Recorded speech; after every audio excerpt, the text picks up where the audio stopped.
মোদি তোর দিন শেষ, তোর পরিণতি হবে হাসিনার চেয়ে খারাপ। লিখে রাখো, হাজার মুসলিমের রক্তে তোর হাত রঞ্জিত। তুই পৃথিবীর 1 নম্বর সন্ত্রাসী, তুই মোদি। বাংলাদেশের মধ্যে শেষ জায়গা এটা না, শেষ ইউনিয়ন। ইনশাআল্লাহ ইউনিয়ন আরো ঢুকবে ভারতের ভিতরে। সামনের ভারত হবে মুসলমানদের, সামনের পৃথিবী হবে মুসলমানদের। ঠিক না ঠিক? ভারত মুসলমানদের ছিল, আবার মুসলমানদের হবে। 750 বছর আমরা ভারত শাসন করেছি। ভারতের কোন স্মৃতি হিন্দুদের নেই, সব স্মৃতি আমাদের। আজকে ভারতে মুসলমানদেরকে নামাজও পড়তে দেয়া হচ্ছে না। মোদি তোর দিন শেষ, তোর পরিণতি হবে হাসিনার চেয়ে খারাপ। লিখে রাখো, হাজার মুসলিমের রক্তে তোর হাত রঞ্জিত। তুই পৃথিবীর 1 নম্বর সন্ত্রাসী, তুই মোদি। গেজেটে উঠেছে পৃথিবীর 1 নম্বর সন্ত্রাসীর নাম কি? লক্ষ লক্ষ মুসলমানের খুনে তার হাত রঞ্জিত হয়েছে। এখন তার শেষ ঘন্টা বাজবে খুব তাড়াতাড়ি ইনশাআল্লাহ। শুধু আমরা একবার কলেমার উপরে যদি আসতে পারি, পৃথিবীর কেউ আমাদেরকে দমাতে পারবে না। ওদিকে পাকিস্তান, ওদিকে আফগানিস্তান, এদিকে বাংলাদেশ যদি ইসলামের উপর এক হয়ে যায়, মোদিদের পালানোর জায়গা থাকবে না। তবে নিরীহ হিন্দু ভাইয়েরা এখানে যেমন সুখে আছেন, সারা পৃথিবীতেও তেমনি সুখে থাকবেন। শয়তান কখনো সুখে থাকতে পারে না। আওয়ামী লীগের যারা মানুষের উপর অত্যাচার করেছে তাদেরকে দেশ থেকে ভাগিয়ে দিয়েছেন কে? আমরা কিচ্ছু করি নাই। এই যে বিএনপির এও কিছু করে নাই। দৌড়াইছো কারণে, তারপরে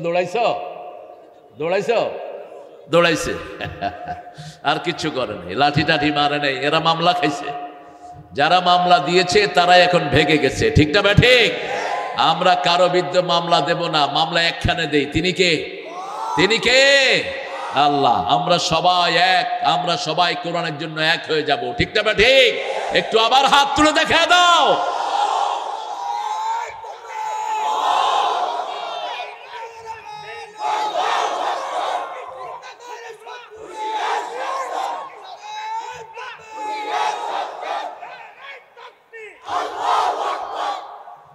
আল্লাহ আমাদের এই স্লোগানকে কবুল করুন। স্লোগান দিলে গুনাহ হয় বোধ নাকি? কিছু লোকের গলা সংক্ষিপ্ত হয়ে আছে, একটু জোরে বলুন তো আল্লাহু আকবার। একটা মেয়ের সমান তো স্লোগান দিতে পারেন না। ওই যে মস্কান এক স্লোগান দিয়েছে, সারা পৃথিবী কেঁপে উঠেছে। হ্যাঁ, কারণ ওই রকম দৌড়ানি খাইতে হবে, ওরকম স্লোগান দিতে হলে। দৌড়ানি তো কম খান নাই আপনারা। আল্লাহ সামনে যেন আমরা ওদেরকে দৌড়াইতে পারি, আমাদেরকে তৌফিক দান করে। রাসূল 13 বছর দৌড়ানি খাইছেন। কয় বছর? 10 বছর দৌড়ানি দিছে।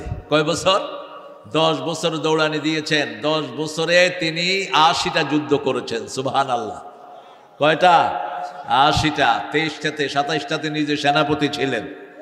আর বলতেন যে যুদ্ধবিদ্যা শিখে না সে আমার উম্মত হতে পারে না। আমরা সারা পৃথিবীর মুসলমান কয়টা শরীর? কয়টা? জোরে বলেন কয়টা? আমাদের কালেমা কয়টা? আমাদের রাসূল কয়জন?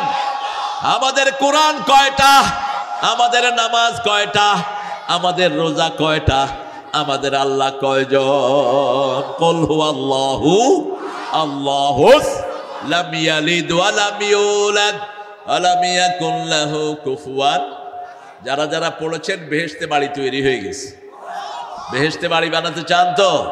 দুনিয়ার বাড়ি থাকে না, সরকার শেষ, বাড়িও শেষ, কিন্তু জান্নাতেরটা কেউ নিতে পারবে না। সবাই একসাথে পড়েন, কুল হুয়াল্লাহু আহাদ আল্লাহুস সামাদ লাম ইয়ালিদ ওয়া লাম ইউলাদ ওয়া লাম ইয়াকুল লাহু কুফুয়ান আহাদ। লক্ষ লক্ষ মানুষ একসাথে যখন পড়েছেন, 10 বার পড়লে জান্নাতে একটা বাড়ি তৈরি হয়ে যায়। আপনাদের উত্তরবঙ্গই হলো সবার আগে। কি নাম? কি নাম? সাইদের রক্তের পরেই সারা দেশ জ্বলে উঠলো। ঠিক না ঠিক? আল্লাহ সাইদকে জান্নাতুল ফেরদাউস দান করে দাও। কিন্তু আন্দোলনের ভিত্তি হলো বিএনপি এবং জামাত। বিএনপি এবং একই রশিতে তারা ঝুলেছে। সালাউদ্দিন কাদেরের মতো সিংহকে ঝুলিয়ে দিয়েছে তারা। জামাতের 5 নেতাকে তারা ঝুলিয়ে বিনা অপরাধে ফাঁসি দিয়েছে। ঠিক না ঠিক? এই জন্য রক্ত ঝরে যার জমিন হয়, তার আগামী দিনে এরাই দেশ গঠন করবে। আল্লাহ কবুল করুক। সাধারণ সাহাবী বলতে বোঝাচ্ছি, হি ওয়াজন্ট ফেমাস, তিনি কোনো নাম করা কোনো সাহাবী ছিলেন না, আদি নরমাল। মসজিদে রাসূল আলোচনা করছেন, সাডেনলি হি সাইড লাকাল হামদু ইয়া রাব কামা ইয়ানবাগি লিজালালি ওয়াজহিকা ওয়া আযীম সুলতানিক। Oh lord, I am praising you the territory of your power. আমি আপনার প্রশংসা করছি, আপনার ক্ষমতা যদ্দূর, আপনার প্রশংসা যদ্দূর। আল্লাহর ক্ষমতা কদ্দূর বলেন? 5 মিনিটে স্বৈরাচারকে দেশ থেকে ভাগা দিতে পারে। কার ক্ষমতা? 5 মিনিট আগেও সে জানতো না সে যে ভাগবে। পোলাও কোরমা সব রেডি করেছে, আল্লাহ বলে তোরে খাইতেও দেবো না। এই হলো আল্লাহর ক্ষমতা। মুহূর্তের মধ্যেই পৃথিবীকে, সাগরকে নগর করেন, নগরকে সাগর করেন। এরপরে বলেন আল্লাহ আপনার সাম্রাজ্য যত বড়, প্রশংসাও। ফেরেশতার কলম বন্ধ। ফেরেশতা বলছে, what should I right against this prayer? কি লিখবো এই দোয়ার ফজিলত? আল্লাহ বলেন, উকতুব কামা ক্বালা আবদি, রাইট ইট ডাউন, দাও মাই সার্ভেন্ট সেইজ। আমার গোলাম যেইভাবে বলেছে ওইভাবে লিখে রাখো। I will reward him personally. আমি আল্লাহ নিজেই তার হাতে পুরস্কার তুলে দেব। সবচেয়ে বড় কে? জোরে বলেন। ওনার পুরস্কারও সবচেয়ে বড়। আমরা সেই পুরস্কার পেতে চাই তো? আল্লাহ সবাইকে কবুল করুন। 12 নম্বর সূরা থেকে আমি আজকে কথা বলবো, আল্লাহ তৌফিক দান করো। তাফসীর হবে সূরা ইউসুফ থেকে। কোন সূরা থেকে? ইউসুফ। আসাফ মানে কি বলেন? ইউসুফের নাম তো অনেকে শুনেছেন। আসাফ মানে দুঃখ। আসাফ মানে কি? দুঃখ। সবচেয়ে দুঃখী নবী ছিলেন ইউসুফ আলাইহিস সালাম। অল্প বয়সেই তাকে কূপে ফেলে দেওয়া হয়েছে। সূরা ইউসুফ একটা অলৌকিক সূরা। সবগুলো সূরাই অলৌকিক, তবে এটা বেশি অলৌকিক। কোন নবীন আলোচনা আল্লাহ একটা সূরায় সীমাবদ্ধ রাখেন নাই, কিন্তু ইউসুফের ভিতরে শুধু ইউসুফ আলাইহিস সালামের আলোচনা এনেছেন কে? আর অন্য কোথাও ওনার আলোচনা নেই। একটা সূরার ভিতরে ওনার আলোচনা। আবার এটার নাম্বার হলো 12 নাম্বার। কত? 12। ওনারা কয় ভাই ছিলেন? কয় ভাই? 12 ভাই। কি সুন্দর মিল দেখেন। আবার বনি ইসরাইলের উনি প্রথম নবী। বনি ইসরাইলের যতগুলো সূরা সবগুলো হলো 11। সবগুলো কত? 111 আয়াত দিয়ে গঠন করা। কয়শো? 111 আয়াত। সূরা ইউসুফ। ইউসুফ শব্দের অর্থ কি বলেছি? দুঃখ। আমাদের একজন কবি আছে দুঃখ মিয়া। কি নাম? জোরে বলেন। কাজী নজরুল ইসলাম। নাম কি? দুঃখ মিয়া। কেন? দুঃখেই তার জীবন গড়া। ছোটবেলায় হোটেলের বয় হিসাবে কাজ করতেন, সেই থেকে তার জীবন শুরু। সূরা ইউসুফ 111 আয়াত। সূরা বনি ইসরাইল 111 আয়াত। এগুলো কেন? একটা ইকুয়েশন আমার মাথায় ধরা পড়েছে, সেটা হলো সাইয়েদনা ইউসুফ আলাইহিস সালাম স্বপ্নে দেখেছেন, ইন্নী রাআইতু 11 কাওকাবান ওয়াশ-শামসা ওয়াল কামার রাআইতুহুম লি সাজিদিন। I dreamed 11 stars, sun and moon prostrating me. আমি স্বপ্ন দেখেছি 11টা তারা। কয়টা? 11টা তারা, চাঁদ এবং সূর্য আমাকে সেজদা করছে। আল্লাহু আকবার। 11টা তারা, 11 ভাই। চাঁদ সূরজ হলো মা, বাবা। মা হলো চাঁদ, বাপ হলো কি? সূর্য। সূর্যের থেকে আলো নিয়ে চাঁদ চলে। কি সুন্দর আল্লাহর উপমা। বাপ এবং মা দুইজনে মিলে সংসারটাকে গঠন করে। মা থাকে চাঁদের মতো শীতল, আর বাপ থাকে সূর্যের মতো গরম। ঠিক না ঠিক? সন্তান যখন অপরাধ করে বাপ আগুন হয়ে যায়, কিন্তু মা সন্তানের জন্য কাঁদতে থাকে। বাপ বের করে দেয়, যা বেরিয়ে যা। মা দরজার পাশে দাঁড়িয়ে থাকে, কোন সময় ছেলে এসে মা বলে ডাকবে, ফট করে দরজাটা খুলে দিবে। ঠিক না ঠিক? মা কখনো কঠিন হয় না। মা সব সময় সন্তানকে ভালোবাসে। এই জন্য মায়ের জন্য রাসূল বলছেন 3 গুণ খেদমত বেশি করবা। কয় গুণ খেদমত করবা? কার? মায়ের। কার? মায়ের। কার? মায়ের। চতুর্থবার বললেন বাপের। মায়ের অধিকার কেন বেশি দিলেন? কারণ মা 3 গুণ কষ্ট বেশি করেছেন, পেটে ধারণ করেছেন কে? হাওয়া। আমাদের মা পৃথিবীর সবচেয়ে সুন্দরী জ্ঞানী ছিলেন মা হাওয়া। কে ছিলেন? মা হাওয়া থেকে সবাই রূপ পেয়েছে। পৃথিবীর যত মেয়েরা রূপ পেয়েছে কার থেকে? মা হাওয়া থেকে। তিনি ছিলেন অত্যন্ত রূপসী, গুণে গুণান্বিত, অসাধারণ একজন মহিলা। তিনি ছিলেন আমাদের প্রিয় আদম আলাইহিস সালামের সম্মানিত স্ত্রী। মেয়েকে আল্লাহ জান্নাতে বানিয়েছেন, আর আদমকে বানিয়েছেন তায়েফ এবং মক্কার মধ্যখানের একটি জায়গায়। এই জন্য মেয়েরা সুন্দরী হয় বেশি, কারণ জান্নাতটা সুন্দর, জান্নাতটা সুন্দর। মেয়েরা কখনো সন্তুষ্ট হয় না। আপনি 10টা শাড়ি দিবেন, যদি জিজ্ঞেস করেন আর লাগবে, বলবে দিলে ভালো হয়, দিলে ভালো হয়, বলবে না লাগবে না। এটা জান্নাতের গুণ, ইনফিনিটি। বেশি চায়, সুন্দর চায়, সাজতে চায়, হুলিয়া, একটু ডেকোরেশন চায়। She wants to decorate herself all the time, presentable. সে সব সময় সেজে গুছে থাকে। এবং রাসূল বলতেন, মেয়েদেরকে সাজার সময় দিবা, বাহির থেকে এসে ফুট করে ঘরে ঢুকে পড়ো না। Just to make her satisfied, she is clean and she is perfumed one. সে খুব সেজে গুজে আছে, সুগন্ধি লাগানো আছে, তোমার জন্য এই সময়টা তাকে দিবে। আলহামদুলিল্লাহ। যেই স্ত্রীকে দেখে স্বামী খুশি হয়, ওই স্ত্রী নেককারিনী স্ত্রী। আলহামদুলিল্লাহ। যেই স্ত্রী স্বামী না থাকলে স্বামীর সম্পদ হেফাজত করে, হাফিজিন আলিল গায়ব, আর স্বামী যখন থাকে না সে নামাজ পড়ে আর স্বামীর জন্য ইজ্জতকে সংরক্ষণ করে রাখে, ওই মেয়ে পৃথিবীর সবচেয়ে দামি সম্পদ। রাসূল বলেছেন, আর দুনিয়া মাতাউন খায়রু মাতাউহা আল মারআতুস সালিহা। এই পৃথিবী একটি সামগ্রী। মাতা বলা হয় জুতার নিচের যে সোল, এটাকে।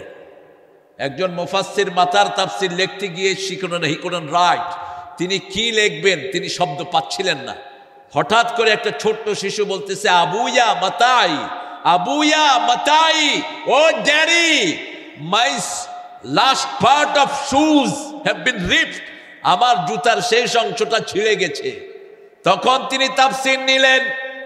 মাতাউন বলা হয় জুতা পায়ে দিতে দিতে জুতার নিচের যেই জিনিসটা পড়ে যায়, এটার নাম কি? মাতা। তার মানে হলো দুনিয়া হলো এই জুতার সোল। ঠিক না বে ঠিক? এই মাতা। আল্লাহ বলছেন দুনিয়াটা মাতা।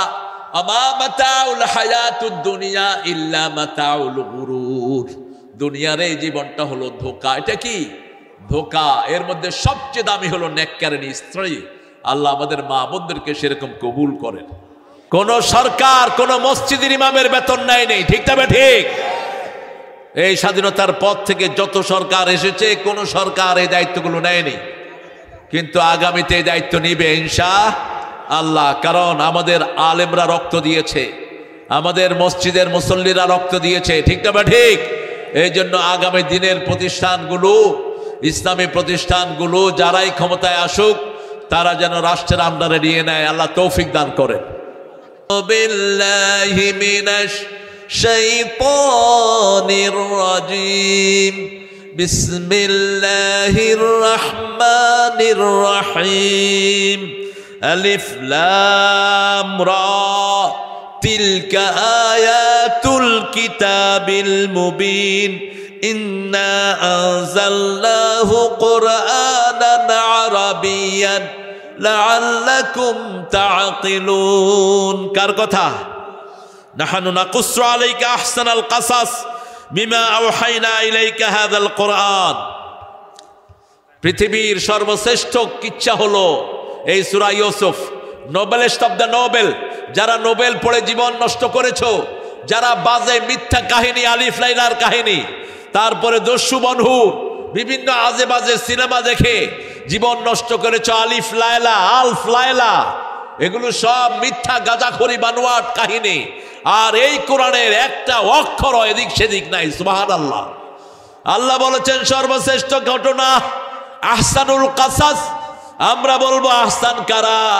আল্লাহ বললেন আহসান হলো আমার মানুষ। 4টা কসম আল্লাহ খেয়েছেন। কয়টা?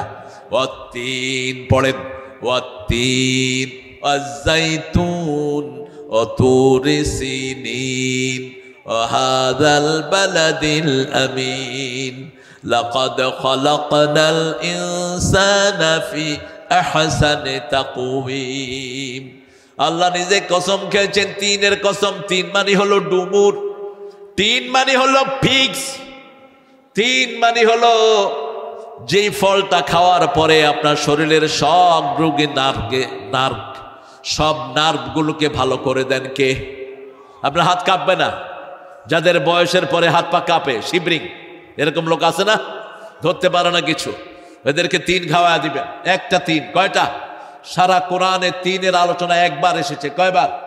একবার। এই জন্য একটা 3। কয়টা 3? একটা 3। বেশি করে আবার ক্ষতি হবে। একটা 3, 7টা জাইতুন। জাইতুনের কথা কোরআনে 7 বার এসেছে। অলিভ, অলিভ হলো জাইতুন। আমাদের অনেকে বলে জলপাই জাইতুন, না জলপাই না, জলপাই জাইতুন না, জলপাই ভিন্ন ফল। আর জাইতুনটা কাঁচা অবস্থায় অত্যন্ত তিতা থাকে, এটা খাওয়া যায় না, এটাকে প্রসেস করতে হয়, অনেক প্রসেস করে এটাকে খেতে হয়। জাইতুনের তেল যারা রেগুলার সেবন করবে ওদের কখনো স্ট্রোক হবে না, ওদের কখনো হাত পা বেঁকা হয়ে যাবে না, ওদের চেহারার লাবণ্য কখনো নষ্ট হবে না। রাসূল বলতেন আদাহানু ফাইন্না পিত্তাধীনে বারাকা, তোমরা তেল খাও, তেল শরীরে মালিশ করো, আল্লাহ এটার ভিতরে বরকত ঢেলে দিয়েছে। জাইতুন যারা 7টা খাবে আর অলিভ যারা 1টা খাবে তাদের শরীরটাকে ভালো করে দিবেন কে? তারপরে শরীর ভালোর জন্য লাগবে তুরে সিনা। তুরে সিনা মানে হলো যেখানে তাওরাত নাজিল হয়েছে, আর আমাদের তুরে সিনা হলো হেরা পর্বত, ওখানে কোরআন নাজিল হয়েছে। ঠিক না বে ঠিক? এই কোরআন লাগবে শরীর ভালো করার জন্য। কোরআন থাকবে না যেখানে, শরীর ভালো থাকবে না সেখানে। এই জন্য ঘুম থেকে উঠে সবচেয়ে লম্বা নামাজ পড়তেন রাহমাতাল লিল আলামিন। ফজরের নামাজে সবচেয়ে লম্বা কেরাত পড়তেন 120 আয়াত, 130 আয়াত, 200 আয়াত পর্যন্ত পড়তেন। রাসূল সাল্লাল্লাহু আলাইহি ওয়াসাল্লাম বলতেন, তিনি বুখারীর বর্ণনায় এসেছে, কানা ইউসাল্লি রাকাতাইনি খাফিফাতাইনি ক্বাবলাল ফজর, ফজরের আগে 2 রাকাত হালকা নামাজ পড়তেন। এই 2 রাকাত হালকা নামাজ হলো ফজরের সুন্নাহ। মাঝে মধ্যে এত হালকা পড়তেন, মা আয়েশা জিজ্ঞেস করতেন সূরা ফাতিহা পড়ছো নাকি না পড়িয়ে দিছো? স্বামী স্ত্রীতে কত সুন্দর সম্পর্ক ছিল। মা আয়েশা বলতেন সূরা ফাতিহা পড়েছো? রাসূল সাল্লাল্লাহু আলাইহি ওয়াসাল্লাম বলতেন, আমি 2টা সূরা দিয়ে ফজরের সুন্নাত পড়ি, কুল ইয়া আইয়ুহাল কাফিরুন আর কুল হুয়াল্লাহু। আবার মাগরিবের সুন্নাত এই 2টা সূরা দিয়ে, আবার বিতরের নামাজের শেষেও এই 2টা সূরা। কেন কাফিরুনের সাথে সূরা ইখলাস মিলাতেন? কারণ কাফেরকে আল্লাহ ঘৃণা করেন। কাফের সূরার ভিতরে আল্লাহর নাম একবারও নাই, আর সূরা ইখলাসে আল্লাহ ছাড়া কারো নাম নাই। ঠিক না ঠিক? একটু পড়েন, কুল ইয়া আইয়ুহাল কাফিরুন লা আ'বুদু মা তা'বুদুন। পারেন না বোধহয় নাকি? পড়েন, পড়লে কি লাভ হবে শেষে বলবো। আগে বললে বেশি করে পড়বেন, শেষে বলবো কি লাভ হবে। বিশাল লাভ। রাতে কেন এই সূরাটা রাসূল শেষের নামাজে পড়তেন? কোথায় যাও মোতালেব? শেষ। আপনারা প্রিয় ভাইয়েরা যারা দেন নেই, নিজের দায়িত্বে এসে দিয়ে যাবেন। প্রতিষ্ঠানগুলো এভাবেই টিকে আছে। আপনারা শুনলে খুশি হবেন, বাংলাদেশে এখন 10 লক্ষের উপরে হাফেজ আছে। আরো আসতে কোন সুবহানাল্লাহ। এর মধ্যে আজকে কয়জন যোগ হলো? 10টা ছেলেরই শরীর কত সুন্দর দেখেন। আমাদের স্কুলের এই বয়সের ছেলেগুলো অনেক কিছু খায়, এখন বিড়ি খায়, আপনাদের এখানে খায় না, গাঁজা খায়। ক্লাস 5-এর পোলাপান বিড়ি খায়, 6-এর পোলাপান গাঁজা বিক্রি করে। রাশেদ আছে না নাই? আহা, সারে কিছু করলে সারের দিকে চোখ রাঙায়। কিন্তু মাদ্রাসার ছেলেগুলো, মাদ্রাসায় পড়া মানি হলো এদের মতো ভদ্র আর কেউ হতে পারে না। আপনি দেখবেন কখনো চোখের দিকে তাকিয়ে কথা বলে না। ওস্তাদ যখন মসজিদে যায়, ওস্তাদের স্যান্ডেল নিয়ে দাঁড়িয়ে থাকে ছাত্ররা। ঠিক না বেটি? এটা হলো আদব। কোরআন মানুষকে বিনয়ী বানায়। কি বানায়? মসজিদে গেলে যত বড় সন্ত্রাসী হোক মাথা নিচের দিকে দিয়ে বসে থাকে, কারণ মসজিদে সারাক্ষণ কোরআন তেলাওয়াত হয়। ঠিক না বেটি? এই জন্য কোরআন আছে যেখানে আমরা আছি, কোরআন থাকবে যেখানে আমরা থাকবো। কোরআনের জন্য যদি বুকের তাজা রক্ত দিতে হয়, আপনারা রাজি আছেন না নাই? হাত তুলে দেখে দাও।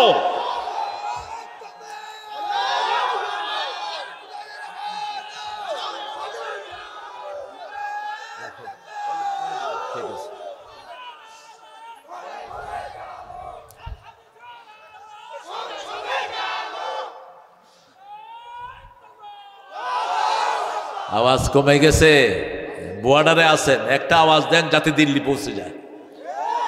দিল্লির ওই ইসলাম বিরোধীরা যেন লাভ দিয়ে ওঠে। মুসলমানকে নিয়ে ছিনিমিনি খেলবি না, লক্ষণ সেনের গোষ্ঠীকে মাত্র 18 জন মুসলমান বাংলাদেশ থেকে বিতাড়িত করেছে। ইখতিয়ার উদ্দিন মোহাম্মদ বিন বখতিয়ার খলজির নেতৃত্বে কয়জন? 18 জন।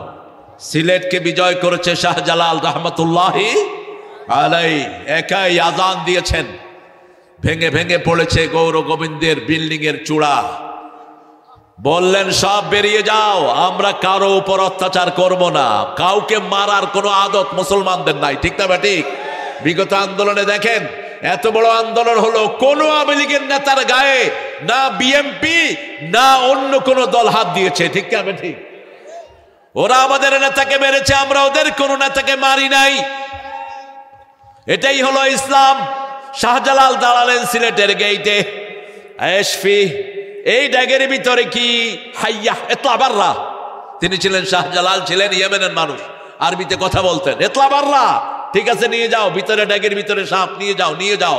দেখে যে একটা বড় ড্যাগ আসছে, বলছে এটার ভিতরে কি? কয় বড় সাপ। কয় মুখ খোলো, দেখে যে গৌর গোবিন্দের ভিতরে বসে রয়েছে। তিনি বললেন আমি বলেছি কারো উপর আক্রমণ হবে না, ঠিক আছে তাকে নিয়ে যাও। এটাই হলো ইসলাম। রাসূল সাল্লাল্লাহু আলাইহি ওয়াসাল্লাম 80টা যুদ্ধ করেছেন, 80টা যুদ্ধে মাত্র হতাহতের সংখ্যা 500 হয় নাই। ইতিহাস গণহারে মাফ করে দিয়েছেন, ফতে মক্কায় সবাইকে মাফ করে দিয়েছেন। আবু সুফিয়ান রাদিয়াল্লাহু আনহুর মতো ডাকাত, যার কারণে বদরের যুদ্ধ হয়েছে, যার কারণে উহুদের যুদ্ধ হয়েছে, সেই আবু সুফিয়ান রাদিয়াল্লাহু আনহু এসে রাসূলের সামনে দাঁড়ানো, বলছে ইয়া রাসূলুল্লাহ আপনি আমার সাথে কি ব্যবহার করবেন? তিনি বলছেন চাচা আপনি ভাতিজার কাছে কি ব্যবহার চান? আবু সুফিয়ান কেঁদে দিলেন। কোন যুদ্ধ অপরাধী, কোন খুনির কাছে, খুনিকে সামনে পেয়ে এত ভালো ব্যবহার কেউ করেছে আমার জানা নাই। এই আবু সুফিয়ানের স্ত্রী হিন্দা হামজা রাদিয়াল্লাহু আনহু কলিজাকে চিবিয়ে খেয়েছে। সেই আবু সুফিয়ানকে রাসূল বলছেন চাচা ভাতিজার কাছে যা চায় সেটা দিতে রাজি আছে ভাতিজা। রাসূল সাল্লাল্লাহু আলাইহি ওয়াসাল্লাম বললেন চাচা আপনাকে মাফ করে দিলাম, আপনার ঘরে যারা ঢুকবে সবাই মাফ। আবু সুফিয়ান কেঁদে চোখের পানি ছেড়ে পড়লেন লা ইলাহা ইল্লাল্লাহু মুহাম্মাদুর রাসূলুল্লাহ সাল্লাল্লাহু। তিনি ইসলাম গ্রহণ করলেন, তিনার স্ত্রী হিন্দা ইসলাম গ্রহণ করলো। হামজাকে যে খুন করলো সেই ওহশী পর্যন্ত ইসলাম গ্রহণ করলো। ফতে মক্কার পরে রাসূল বললেন 15 জনকে যেখানে পাও সেখানে খুন করো, এমনকি কাবার ভিতরে পেলেও খুন করো, এরা দাগী আসামি। কিন্তু সুফিয়ান ওই যে ওহশী হামজাকে খুন করেছেন, মাগরিবের পরে অন্ধকারে রাসূলের পায়ে পড়ে গেছে। রাসূল বললেন কে তুমি? বলছে আমি ওহশী। বলছে কি চাও আমার কাছে? আমি তো বলেছি তোমাকে যেখানে পাও হত্যা করার জন্য। ওহশী বলছে আমি কালেমা পড়ে মুসলমান হয়ে গেছি। রাসূল সাল্লাল্লাহু আলাইহি ওয়াসাল্লাম বলেন ওহশী শুনো, কালেমা পড়ে মুসলমান হয়েছো, কিন্তু আমার সামনে এসো না, আমি তোমাকে দেখলেই আমার চাচা হামজার কথা বলে উঠবে। আমার চাচা হামজার কারণেই মক্কাতে আমি ইসলাম প্রতিষ্ঠা করতে পেরেছি। মক্কার সব নেতারা যখন আমার বিরুদ্ধে, তখন এই হামজা রাদিয়াল্লাহু আনহু আমার পাশে এসে দাঁড়িয়েছেন। হামজা ছিলেন আমার ছায়ার মতো। তুমি আমার সামনে এসো না, সামনে আসলেই আমার চাচার কথা মনে উঠে যাবে। ইসলাম যে কত উদার। আমার প্রিয় ভাইয়েরা, আশেপাশের যত মুসলিম ভাই আছে তোমাদের জন্য ইসলাম নিরাপদ। আল্লাহর সূর্য যেমন নিরাপদ, অক্সিজেন যেমন নিরাপদ, বৃষ্টি যেমন নিরাপদ, আল্লাহর আইন তোমাদের জন্য নিরাপদ। বুঝো না তোমরা? তোমরা দেখো বিগত 1 বছরে একটা হিন্দুর গায়ে কেউ আঁচড় দিতে পারে নাই। ঠিক না ঠিক? আমরা সবাই তাদের জন্য সেফ গার্ড হয়ে আছে, সেফ গার্ড। কারণ ইসলাম কোন মানুষের ক্ষতি করতে দেয় না। তোমরা মূর্তি পূজা করো, তোমাদের কিতাবের কোথাও মূর্তি পূজা নাই। তোমরা মাথায় সিঁদুর দাও মায়েরা, এই সিঁদুরের কথা তোমাদের কোনো কিতাবে নাই। তোমরা বালা পড়ো, এই বালা কোনো কিতাবে নাই। তোমরা মানুষ মারা গেলে পুড়ে মারো, কোথাও নাই। কিন্তু তারপরে ইউ মেড ইট ইয়োরসেলফ। তোমরা এটা মানুষের গোলামি, এটা তোমরা বানিয়ে নিয়েছো। তোমাদের হিন্দু ধর্মে ওই যে আগে স্বামী মারা গেলে স্ত্রীকে তার সাথে জ্বলন্ত চিতায় জ্বলতে হতো। একজন ইংরেজ খ্রিস্টান লর্ড ক্লাইভ, তিনি আইন করে এই পশুত্ব আইনকে বাদ দিলেন। কিন্তু এখনো ভিতরে ভিতরে এসব নোংরামি আছে না নাই? বানিয়ে নিয়েছ একটা কিতাব দেখাও, তোমাদের 7টা কিতাব, ঋগ্বেদ, অথর্ববেদ, লেজুরবেদ, কল্কি, পুরাণ, মহাভারত, গীতা, একটার ভিতরে পূজার একটা লাইন পাবা না। বরং সবগুলো বইতে লেখা আছে যারা পূজা করে এরা কখনো ভালো মানুষ। নিজের হাতে মাটি দিয়ে বানানো হয়, কাঠ দিয়ে বানানো হয়, নিজে আবার এমনি করে হেমনি করে, ওটা কিছুই করে না, পরে ওটারে নিয়ে পানিতে চুবায়। ইব্রাহিম আলাইহিস সালামের আব্বা ওনাকে বললেন, বাবা এই মূর্তিগুলো নিয়ে বেঁচে আসো। বাপ মূর্তির সামনে দাঁড়িয়ে আছে, সূরা আম্বিয়া। ছেলে জিজ্ঞেস করলো, মা হাযিহি তামাসিলুল্লাতী আনতুম লাহা আকিফুন, ও ড্যাডি তুমি কেন এই মূর্তির সামনে ইতিকাফ করছো, মনোনিবেশ হয়ে দাঁড়িয়ে আছো? হাজি আসনামুকুম, বাপ বলছে এটা দেবতা। তিনি বলছেন, লা ইউসমা ওয়ালা ইউবসির, চোখেও দেখে না, কানেও শুনে না, এটা কেমনে দেবতা হলো? সূরা নামের ভিতরে সাইয়েদনা ইব্রাহিম আলাইহিস সালাম বলছেন, ইদ ক্বালা ইব্রাহিমু লিআবিহি আযার আতাত্তাখিযু আসনামান আলিহা ইন্নী আরাকা ওয়া কওমাকা ফি দালালিম মুবিন। ইব্রাহিম আলাইহিস সালাম তার বাপ আযরকে বলল, ও বাবা, ইন্নী আরাকা ওয়া কওমাকা ফি দালালিম মুবিন, তুমিও গোমরাহ, তোমার জাতীয় গোমরাহ। কাযালিকা নুরি ইব্রাহিম মালাকুতাস সামাওয়াতি ওয়াল আরদ লিয়াকুনা মিনাল মুকিনিন। এইভাবে ইব্রাহিম আলাইহিস সালামকে আকাশ এবং জমিনের সবগুলো কুদরত দেখালেন কে? আল্লাহ দেখালেন। ফালাম্মা জান্না আলাইহিল লাইলু রাআ কাওকাবা, যখন নিঝুম রাত, ঘুমানো চাঁদ, কোনো বাতি নেই, তারার দিকে তাকালেন, মিটিমিটি জ্বলছে। মুশরিকেরা বলে তারা আমার রব। ইব্রাহিম আলাইহিস সালাম তারার দিকে তাকিয়ে আছেন। ফালাম্মা আফালা ক্বালা লা উহিব্বুল আফিলিন, যখন তারা ডুবে গেল তিনি বললেন, আমি ওটাকে রব মানি না যেটা আমাকে ছেড়ে ডুবে যায়। যখন চাঁদ দেখলেন, ফালাম্মা রাআল কমারা বাযিগান ক্বালা হাযা রাব্বি ফালাম্মা আফালা ক্বালা লাইন লাম ইয়াহদিনি রাব্বি লাআকুনান্না মিনাল কওমিদ দাল্লিন। যখন চাঁদ উঠলো, চাঁদ আলো ছড়ালো, চাঁদকে দেখে তিনি বললেন, এটা আমার রব। চাঁদ যখন ডুবে গেল, হেদায়েত চাইলেন কার কাছে? আল্লাহর কাছে। কোন নবী হেদায়েতের বাহিরে ছিলেন না, সব নবীকে জন্ম থেকেই হেদায়েত দান করেছেন কে? মায়ের কোলে হেদায়েত দিয়েছেন কে? সূরা মরিয়মের ভিতরে আল্লাহ, ঈসা আলাইহিস সালাম was very little boy of 3 days or 40 days, 40 দিনের শিশু অথবা 3 দিনের শিশু। মা মারিয়াম পৃথিবীর সর্বশ্রেষ্ঠ চরিত্রবান নারী। একজন মহিলার নাম কোরআনের পাতায় পাতায় আল্লাহ দিয়েছেন, কি নাম? মরিয়াম। আর কোন নবীর মায়ের নাম নাই, কোন মায়ের নাম কোরআনে নাই। যেই মেয়েদের স্বামী আছে সেই মেয়েদের নাম কোরআনে নাই। কথা কন না কেন? কোরআনে নাই। একজন মায়ের নাম এসেছে, তার স্বামী নাই। ওনাকেই ঈসা আলাইহিস সালামের মা বলে পরিচয় দিয়েছেন বারবার কে? আল্লাযী আহসানাত ফারজাহা, সূরা তাহরিমের শেষ আয়াত। আল্লাহ বলেছেন, মরিয়মের মতো বিশুদ্ধ চরিত্র একজনের হতে পারে না। সর্বশ্রেষ্ঠ চরিত্রবান নারী হলেন মরিয়ম আলাইহাস সালাম। এই মরিয়মের সাথে জান্নাতে বিয়ে হবে কার বলেন? হায় হায়, কার? আপনারা জানেন, আমি একটু মনে করিয়ে দেব।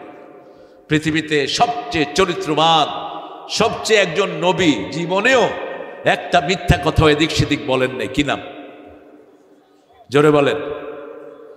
রাসূলের সাথে বিয়ে হবে মা মরিয়মের। আসিয়ার সাথে বিয়ে হবে মা মরিয়মের, কারণ আসিয়ার স্বামী ছিল কাফের। কি ছিল? কি নাম? জোরে বলেন। ফেরাউন। যে সমস্ত নেককারিনী নারীরা যেই স্বামী চয়েস করবে আল্লাহ তাকে সেই স্বামী দিয়ে দিবে। আরো আস্তে কোন সুবহানাল্লাহ।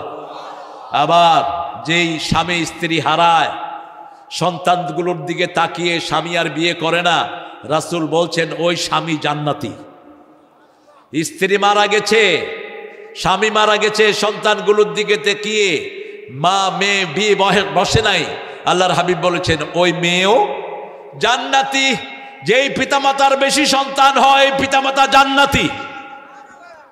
একটা মেয়ে সন্তান হয়েছে কয়টা, ওকে মেরে ফেলার চিন্তা করে নাই, ওকে দিনদার বানিয়ে দিনদার ছেলের কাছে পাত্রস্থ করেছে। রাসূল বললেন ওই ছেলেটা জান্নাতি, ওই পিতামাতা জান্নাতি, 2 মেয়ের বাপ জান্নাতি, 3 মেয়ের বাপ জান্নাতি। এজন্য মেয়ে হলে যারা রাগ করে এরা হলো কুফরি খাসলত। সূরা নামলের ভিতরে আল্লাহ বলছেন ইযা বুশিরা আহাদাহুম বিল উনসা দাল্লা ওয়াজহুহু মুসাওয়াদ্দা। কাফেরদেরকে যখন মেয়ের সুসংবাদ দেয়া হতো তাদের চেহারাটা বিবর্ণ হয়ে যেত।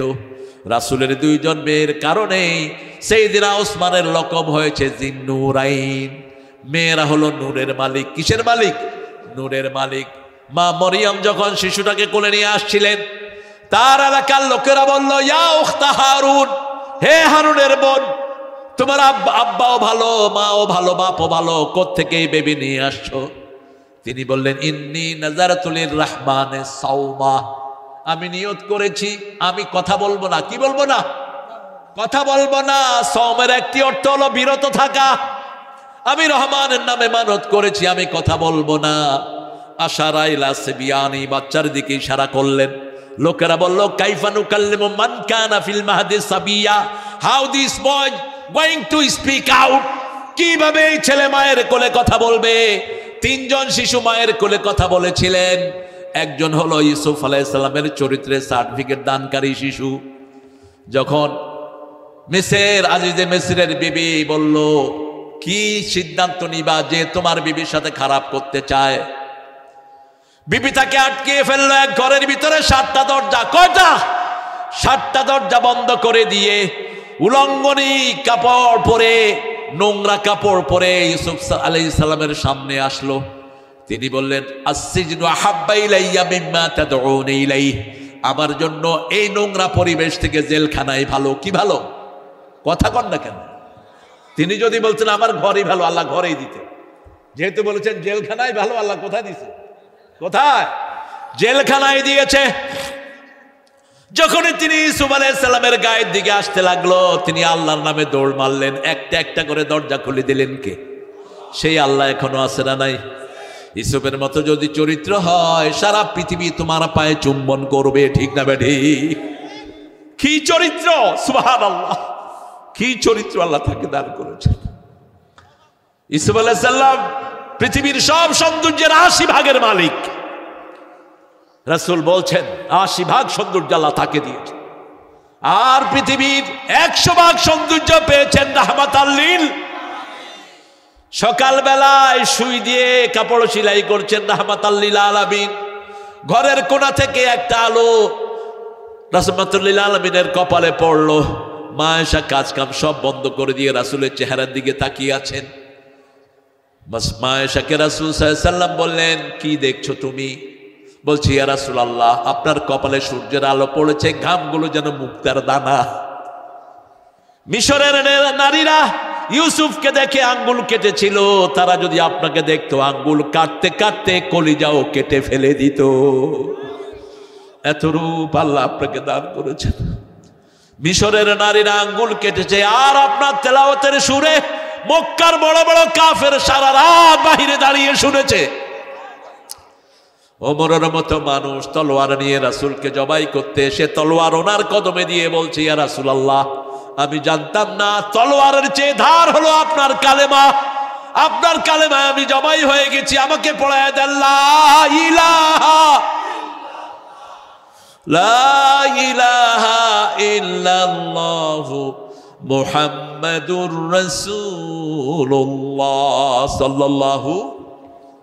তিনি যখন দৌড় দিলেন, এর মধ্যে দরজার সামনে এসে দাঁড়ালেন আজিজে মিসর, মিশরের যিনি বাদশাহ তিনি দাঁড়ালেন। বিবির এই অবস্থা দেখে অত্যন্ত মনক্ষুণ্ণ হলেন তিনি। পুরা দোষটা ইউসুফের উপর চাপিয়ে দিল। এবার ইউসুফ আলাইহিস সালামের পক্ষে কথা বলার জন্য একটা শিশুকে আনা হলো। শিশুকে ইউসুফ আলাইহিস সালাম বললেন ওই শিশুর কাছ থেকে শুনেন কে ভালো। শিশু বলল যদি জামা পিছন থেকে ছিঁড়া হয় তাহলে ওই মহিলা মিথ্যুক, ইউসুফ সত্য। আর যদি সামনে থেকে জামা ছেঁড়া হয় তাহলে ইউসুফ মিথ্যুক মহিলা, ওয়াহিয়া মিনাল কাযিবিন ওয়াহিয়া মিনাস সাদিকিন, সে সত্য। জামা কোন দিক থেকে ছিঁড়া ছিল? পিছন দিক থেকে। এবার আজিজে মিসর বলেন ইন্না কাইদাকুন্না আযীম, মহিলার ষড়যন্ত্র বড় মারাত্মক। বনি ইসরাইল ধ্বংস হয়েছে কার ষড়যন্ত্রের কারণে? মহিলার ষড়যন্ত্রের কারণে। রাসূল বলতেন ফাত্তাকুদ দুনিয়া ওয়াত্তাকুন নিসা, দুনিয়া থেকে বাঁচো, মহিলা থেকে বাঁচো। ইন্না ফিতনাতু আউওয়ালা ফিতনাতু বনি ইসরাইল কানাত ফিন নিসা, বনি ইসরাইলের প্রথম ফিতনা ছিল মহিলা। দ্বিতীয় নাম্বার জুরাইজ। বুখারী শরীফে একটা হাদিস এসেছে, জুরাইজ ছিলেন একজন লোক, হাত তুললেই কবুল হয়ে যেত। যার ব্যাপারে দোয়া করতেন তার দোয়া কবুল করে নিতেন কে? আল্লাহ কবুল করে নিতেন। জুরাইজ তার ইবাদত খানায় ইবাদত করছিল। জুরাইজের মা তাকে গিয়ে ডাকছে ইয়া জুরাইজ। জুরাইজ তখন নামাজে দাঁড়ালেন। জুরাইজ বলছে উম্মি আস-সালাত, উম্মি আস-সালাত, হুইচে শুনাই গো, আমার মা ডাকছে, আমার নামাজ আমি কোন দিকে যাব? নফল নামাজে দাঁড়ালে যদি বাপ মা ডাকে ছেড়ে দিবেন। বাপ মায়ের ডাক শোনা ফরজ, ডাক শোনা কি?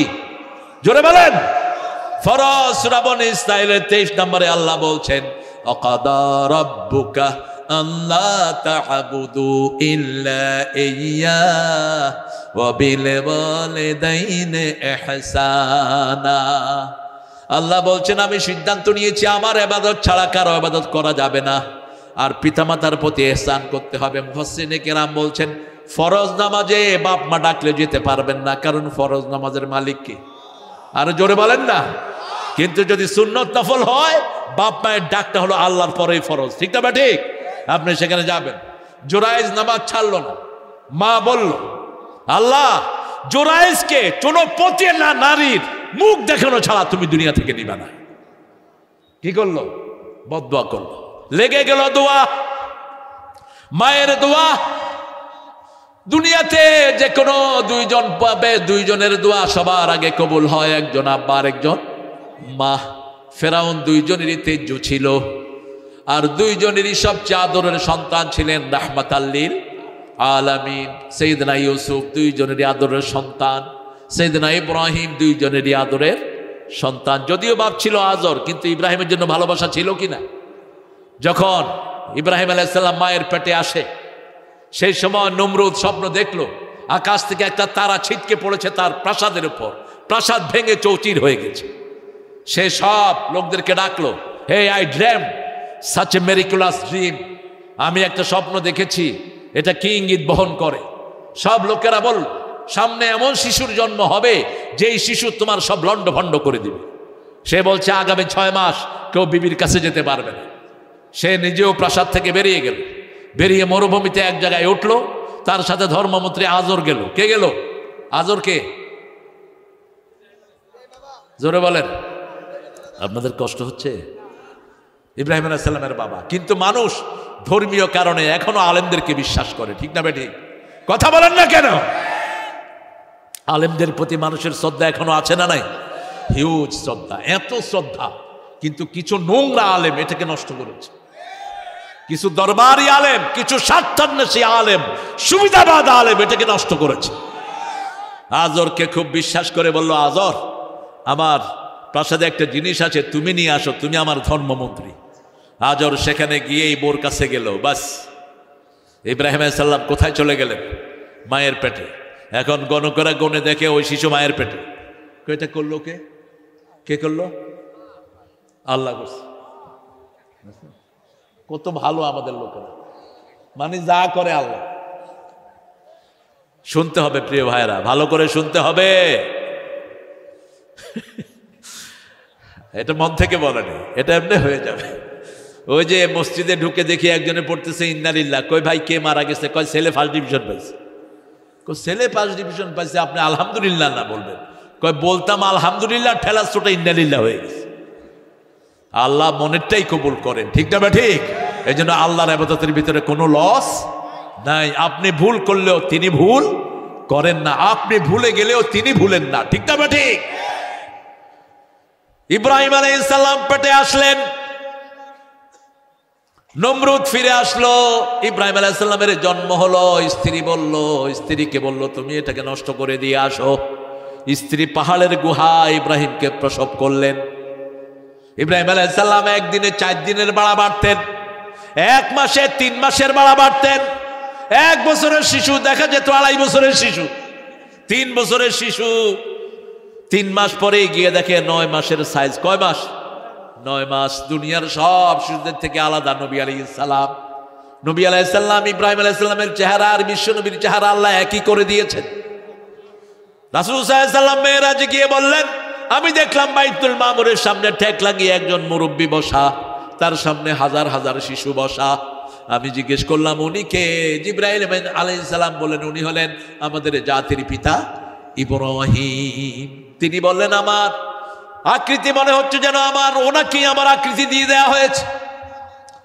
রাসূল সাল্লাল্লাহু আলাইহি ওয়াসাল্লাম বললেন ইব্রাহিম আলাইহিস সালামের আকৃতি আল্লাহ আমাকে দিয়েছেন, আর আমার আকৃতি আমার নাতি হুসাইনকে দেয়া হয়েছে। আজরকে বলল ওনার স্ত্রী, ও স্বামী আসো তোমাকে একটা সারপ্রাইজ দিব।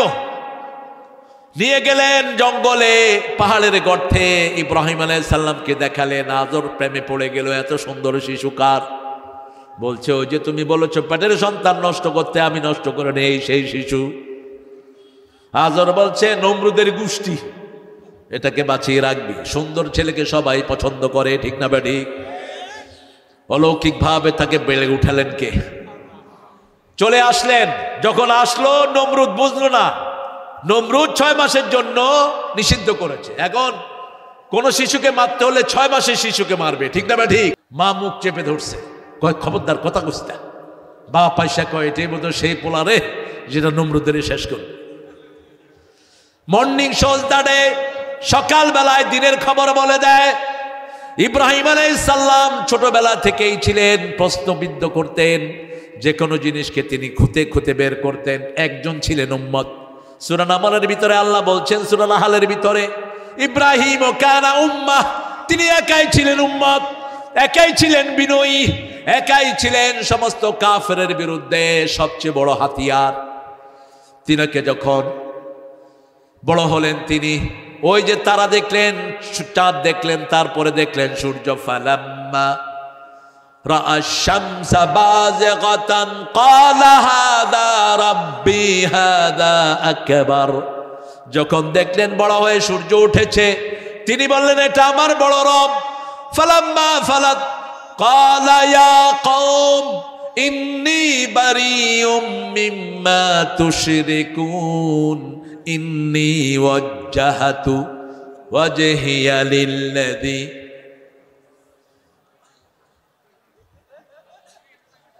ঠিক আছে, পড়েন, ইন্নী ওয়াজ্জাহাতু ওয়াজহিয়া লিল্লাযী ফাতারাস সামাওয়াতি ওয়াল আরদ হানিফান ওয়া মা আনা মিনাল মুশরিকিন। মুখস্থ আছে তো?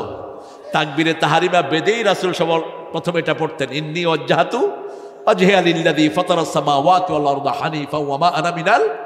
তারপরে পড়তেন কুল ইন্না সালাতি, পড়েন কুল ইন্না সালাতি ওয়া নুসুকি ওয়া মাহইয়ায়া ওয়া মামাতি লিল্লাহি রাব্বিল আলামিন ওয়া বিযালিকা উমিরতু ওয়া আনা আউয়ালুল মুসলিমিন।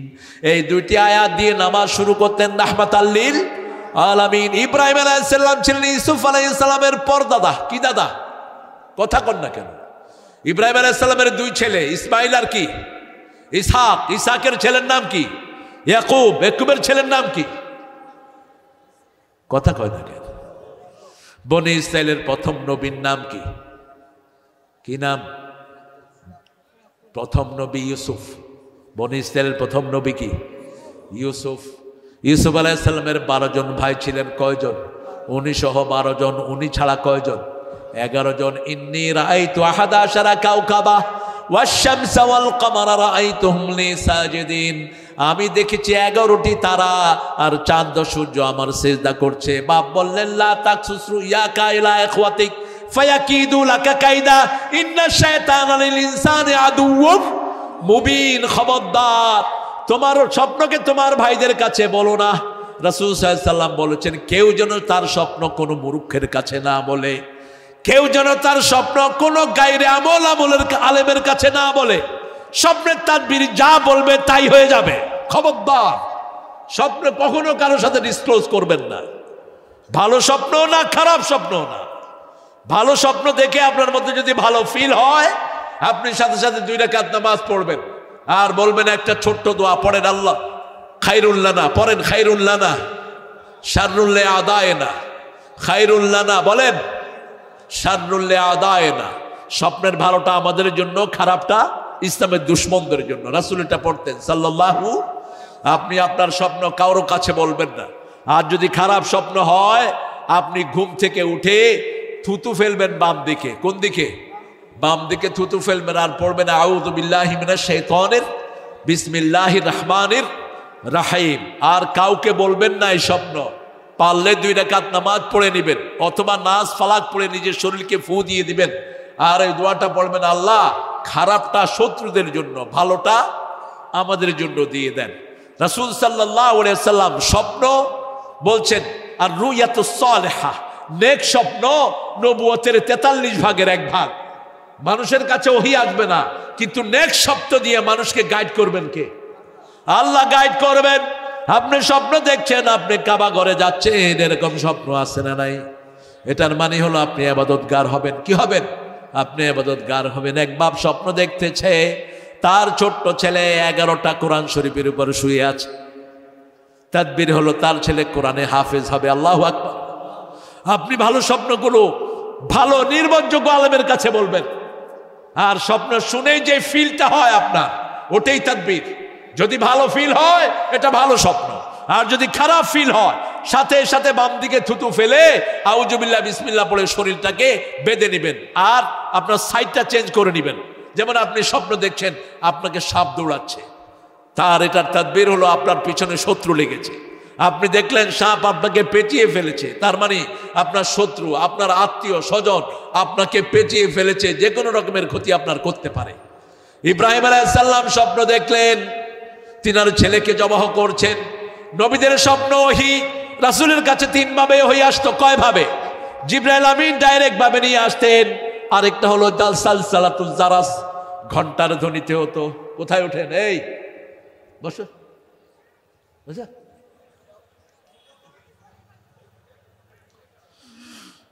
কষ্ট হচ্ছে আপনাদের না? উঠে কেন? হ্যাঁ, উঠলেই কিন্তু মোনাজাত করে দেব। ডায়াবেটিসের রোগী নাই, ডায়াবেটিসের রোগী সব ঢাকায়। গ্রামের লোকেরা তো স্বাস্থ্যবান, গ্রামের মানুষ হলো খোলা ফ্রিল্যান্সার, আর শহরের গুলি হলো ফার্মের মুরগি। জায়গা নাই, কিচ্ছু নাই, বারান্দার ভিতরে এমনি খাড়ায় থাকে।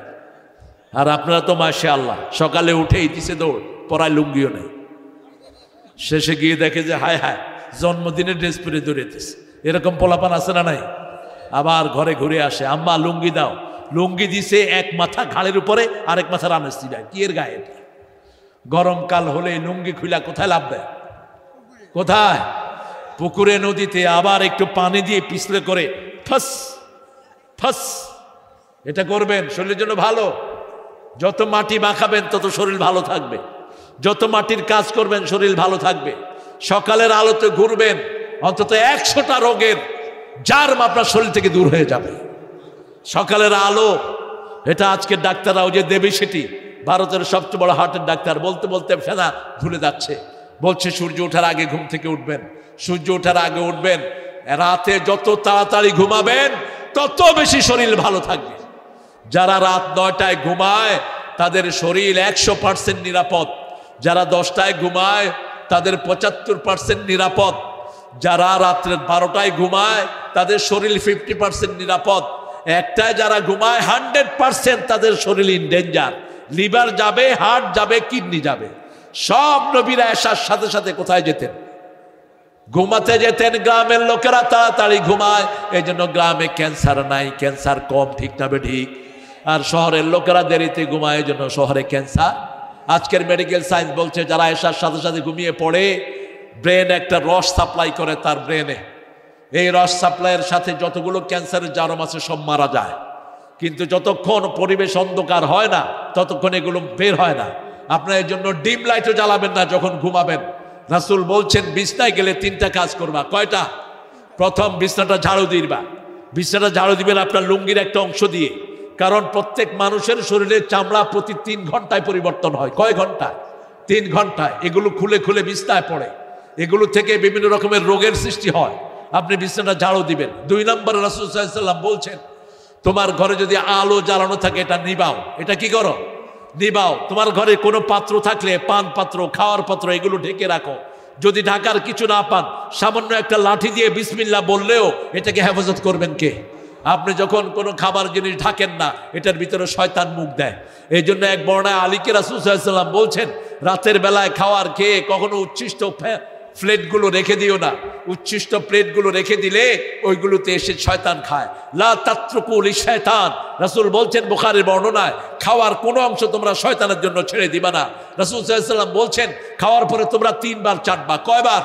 আজকের মেডিকেল সায়েন্স বলছে যারা চাটে এদের মুখের কনজিউমার টোন, পাচক রস বের হয়, এদের স্বাস্থ্যটা সবসময় ভালো থাকে, পেটের কোনো পীড়া হয় না। রাসূল সাল্লাল্লাহু আলাইহি ওয়াসাল্লাম বলেছেন যখন তোমরা চাটতে পারবা না, তোমার আঙ্গুল তোমার আরেক মুসলমান ভাইয়ের মুখে দিয়ে দাও। এখন আমি যদি মোতালেবের মুখে আঙ্গুল দিই, কি লেবে না আমারে? যে আমার মুখে আঙ্গুল দিলেন কেন? কারণ সম্পর্ক তো ওইভাবে হয়নি। কিন্তু সাহাবীদের সম্পর্ক কত গভীর ছিল দেখেন। বলছে তুমি যদি তোমার আঙ্গুল চাটতে না পারো, তোমার আঙ্গুলটা আরেক ভাইয়ের মুখে দাও, ও চাটলে ওর রোগটা ভালো হয়ে যাবে। এখন ডাক্তার বলছে আঙ্গুলের মধ্যে প্লাজমা টোন থাকে। কি টোন? Plasma tone. এই টোনগুলো আপনার খাওয়া হজমে সাহায্য করে। এই জন্য যারা চামচ দিয়ে খায় তাদের খাওয়া বেশি হজম হয় না। যারা আঙ্গুল দিয়ে খায়, চেটে পুটে খায়, এদের খাওয়া বেশি হজম হয়ে যায়, মজা লাগে, দেখতেও তো সুন্দর লাগে। আর যারা এখানে কদ্দুর সেখানে কদ্দুর রেখে দেয়, লা তাতরুকু লিশাইতান, রাসূল বলছেন শয়তানের জন্য রেখে দিও না। এই জন্য রাতের বেলায় রাসূল নিজে খেয়ে নিজের প্লেটটা নিজে পরিষ্কার করতেন। নিজের প্লেটটা নিজে পরিষ্কার করতেন, যেমন প্লেট নিতেন তেমনই ফেরত দিতেন। আর আমরা হুজুররা তো সেটা থেকে অনেক দূরে, জানেও না। এগুলো জানবেন, এগুলো বুখারীর বর্ণনা। রাসূল সাল্লাল্লাহু আলাইহি ওয়াসাল্লাম ইব্রাহিম আলাইহিস সালামের ব্যাপারে বলছেন, ইব্রাহিম আলাইহিস সালামকে আল্লাহ জাতির ইমাম বানিয়েছেন। ইন্নী জাইলুকা লিন-নাসি ইমামা, সমস্ত মানুষের জন্য ইমাম। ইব্রাহিম আলাইহিস সালাম সমস্ত মানুষের জন্য নবী হলেন রাহমাতাল লিল আলামিন। 2 জনকে 2 টাইটেল আল্লাহ দিয়েছেন। ইউসুফ আলাইহিস সালাম বললেন আল্লাহ আমি যেই স্বপ্ন দেখেছি এটার বাস্তবতা দেন। তিনি স্বপ্ন দেখলেন 11টা তারা আর চাঁদ সূর্য থেকে সেজদা করছে। ছোট্ট বয়স, 11 ভাই ষড়যন্ত্র করছে। আব্বা বেশি ইউসুফকে দেখে, আমরা 11 ভাই যদি ইউসুফকে সরিয়ে দেই আব্বার ভালোবাসা আমরা পাবো। ইউসুফ আলাইহিস সালামকে নিয়ে গেলেন খেলার ভান করে। নাহানু উসমা, উসমা মানে হলো 9 জনের অধিক। আমরা একটা সংঘবদ্ধ দল, আমরা থাকতে ওকে কেউ কিছু করতে পারবে না। নবীরা আগেই টের পায় নবীদের এই ধী শক্তি দান করেছেন কে? যেমন আমাদের দেশের একজন আলেম আগেই জানতে পেরেছিলেন বাংলাদেশের কি অবস্থা হবে। ঠিক তবে ঠিক, কারণ রাসূল বলছেন ইত্তাকু ফিরাসাতাল মুমিন ফাইন্নাহু ইয়ানজুরু বিনূরিল্লাহ, মুমিনের দূরদর্শিতা থেকে বাঁচো। মুমিন আল্লাহর নূর দিয়ে ভবিষ্যৎ দেখে। তিনি বলেছিলেন আমাদেরকে তোমরা বড় মৌলবাদী, আমরা আছি গোড়ায়, তোমরা আসো আগায়। বেশি তেড়িবেড়ি করবা, গোড়া ধরে লাড়া দেবো, মামু বাড়ি দিল্লি গিয়ে পড়বা। পড়ছে কিনা? আবার তিনি বলছেন আমাকে যদি কেউ মেরে ফেলে 1 বছরের ভিতরে ওই দলকে আল্লাহ বাংলাদেশ থেকে উৎখাত করে দিবে। 14ই আগস্ট তাকে বিষ প্রয়োগে পয়জন করা হলো। 5ই আগস্ট এদেরকে দেশ থেকে বিতাড়িত করে দিয়েছেন কে? এখন বলতেছে ফ্যাস করে ঢুকবে। এই জনগণ ডেঙ্গা ঢুকবে? আছে তো পাশে আপনাদের কাছেই, এদিক দিয়ে ঢুকতে পারবে? আপনারা দেখেন প্রত্যেক বর্ডার এলাকায় এরকম কোরআন প্রেমিক আল্লাহর ওলিরা আছে, বসে আছে। সব কোন সময় ঢুকবে? ফেস করে ঢুকো, ফুসকে আমরা ভেঙে ফেলব। আমরা যদি একসাথে থাকি কোনো ফ্যাসিস্ট আসতে পারবে না। ঠিক না ঠিক? মাসকে মাস আমরা এলাকা ছাড়া ছিলাম, আলেমরা এসে প্রোগ্রাম করতে পারেনি। আপনাদের এই প্রোগ্রাম ছিল আমার কয় বছর আগের প্রোগ্রাম, 4 বছর 21 সালের। ধোঁয়া উঠালো কিসের? করোনার। আরে বেটা, কোন করোনা মাদ্রাসা থেকে যায় নেই, সব করোনা দূর হয়েছে মাদ্রাসার ছেলেদের কারণে। ঠিক না ঠিক? করোনা যখন প্রকট আকার ধারণ করেছে তখন হাসিনা হেফজোখানা খুলে দিয়েছে। হাসিনা বলছে মরলে হুজুররা মরুক, রাখে আল্লাহ, মারে কে? ছোট্ট ছোট্ট শিশুরা ফুলের মতো নিষ্পাপ রাত 3টায় উঠে যখন তেলাওয়াত শুরু করলো, করোনা ভাগতে শুরু করলো, এরপরে খুলে দেয়া হলো মসজিদ, তেলাওয়াত আর তেলাওয়াত। প্রথম বলেছে 3 ফিট এক এক মুসল্লি দূরে থাকবেন। এরকম এক মুরব্বী এসে আমার গায়ে পড়ছে। কি ব্যাপার বাবা, 3 ফিট কই? 3 ফিট হইলে আমার হইবে, আপনার কি? মসজিদে কারো করোনা ছড়ায় নেই, করোনা ছড়িয়েছে মন্দির থেকে, করোনা ছড়িয়েছে ওই যে হিন্দুর ঘু খাইছে আর মুদ খাইছে। বলছে হিন্দুর মুদ খাইলে, একজন ঠাকুর বলছে গরু কা বোল ফিলো তেরা করোনা চলা যায়গা, গরুর মুদ খা তোর করোনা চলে যাবে। উনি আগে মরছেন। কি হারে গরুর পাশার কাছে বৈশা মুদ খায়, দেখেন আপনারা এরকম করে খায়। ওরা খায় মুদ আর ঘু, আমরা খাই ঘি আর দুধ। এটাই হলো তৌহিদের প্রমাণ। আল্লাহ বলেছেন কুলু মিনাত তাইয়্যিবাত ওয়া আমালু সালিহা, মুমিনরা সব সময় ভালো ভালো খায়, ঠিক না ঠিক? আর সুন্দর সুন্দর কাজ করে। আর যারা নোংরা খাওয়া খায়, নোংরা কাজ করে, খায় মুদ, করে লিঙ্গ পূজা, শিবলিঙ্গ। কি লিঙ্গ? কথা কন না কেন? কি লিঙ্গ? শিবলিঙ্গ। আমি তো চিনতাম না কিছুই, ইন্টারনেটের বদৌলতে মাশাআল্লাহ শিবলিঙ্গটা নাকি যত পিটায় তত বাড়ে। এটা শেষে ওরা চিন্তা করলো যে এটা এত বাড়লে তো সর্বনাশ, এটাকে ঠেকানো যায় কি দিয়া? বেল পাতা নিয়ে নাকি এটারে চাইপা ধরছে, পরে এটা ঠেকে গেছে। এখন এটাতে দুধ দেয়, তারপরে পানি দেয়, এইরকম পূজাও হয়। জাস্ট মন গড়া, মেড আপ। একটু চিন্তা করেন, ক্যালকাটার ভারতের একজন ঠাকুর এগুলো এখন তথ্য ফাঁস করছেন যে আপনারা যে দুর্গার কাছে আশ্রয় চান, সেই দুর্গা নিজেকেই তো রক্ষা করতে পারে না, ঠিক না ঠিক? আপনাকে রক্ষা করবে কিভাবে? সাইয়েদনা ইব্রাহিম আলাইহিস সালাম এই শিক্ষায় জাতিকে দিলেন। তিনি মূর্তির সামনে গেলেন, মূর্তি খায় না, তিনি বললেন আলা তাকুলুন, খাও না কেন? ফামা লাকুম লা তানতিকুন, খায় না, কথাও দেখি বলে না। এখন কি করা দরকার? তিনি মায়ের দিলেন, সবগুলো ভাঙা শেষ। নমরুদ আসলো মন্ত্রী পরিষদ নিয়ে, মান ফাআলা হাযা বিআলিহাতিনা ইয়া ইব্রাহিম, ও ইব্রাহিম এই কাজটা কে করেছে এদের সাথে? তিনি বললেন বাল ফাআলা কাবীরুহুম, ওই বুড়াটা করছে। বুড়াটা বলতে নিজেরে বুঝালেন, বাল ফাআলা কাবীরুহুম, ওটার ঘাড়ে কুঠার দিয়েছে, কিন্তু বলেছেন বাল ফাআলা কাবীরুহুম, নিজের দিকে ইশারা করলেন। কিন্তু নমরুদ বুঝছে বোধহয় ওই বড়টার কথা বলতেছে। নমরুদ সুম্মা নুকিসু আলা রুউসিহিম, তার মাথা নিচের দিকে দিয়ে বললেন হাউলা লা তানতিকুন, এরা তো কথা বলতে পারে না। এবারে ইব্রাহিম আলাইহিস সালাম জবাব দিচ্ছেন উফিল লাকুম, একা ইব্রাহিম একদিকে আর সারা দেশ একদিকে, ঠিক না বেঠিক? এটাই হলো তৌহিদের জন্য শিক্ষা। কেউ যদি কোরআনে নাও আসে, আমি কোরআন মানবো, ঠিক না বেঠিক? কেউ নামাজে আসলো না, আমি নামাজে আসবো।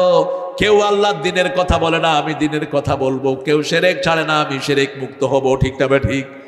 একাই দাঁড়িয়ে গেলেন। এবার তিনি বলেন হাউলা লা তানতিকুন, সবার মাথা নিচের দিকে, বলছে এরা তো কথা বলতে পারে না। এবার ইব্রাহিম আলাইহিস সালাম বলছেন উফিল লাকুম আইফকান আলিহাতান দুনাল্লাহি তুরিদুন, আফসোস আপনাদের জন্য, আল্লাহ ছাড়া কেন ভুয়া ইলাহ বানিয়ে নিয়েছেন? আল্লাহ ছাড়া কেন মানুষের আইন মানেন? আমাদের শরীর চলে আল্লাহর আইনে, দেশও চলবে কার আইনে? রাজি আছেন তো? এটাই আমরা চাই, আমি চাই, আমার বহু ইসলামমনা লোকেরা চায় পার্লামেন্ট বিএনপি গঠন করুক, দেশের সবচেয়ে বড় দল হিসেবে বিএনপি ক্ষমতায় আসুক। কিন্তু বিএনপি এসে যদি বিসমিল্লাহ কায়েম করে, কোরআন কায়েম করে, আমাদের কোনো আপত্তি নাই। আর যদি কেউ পার্লামেন্টে গিয়ে কোরআনের বিরুদ্ধে কথা বলে, আমরা তাকে 1 ঘন্টাও চলতে দেব না। রাজি আছো না? নাই হাত তুলে দেখিয়ে দাও।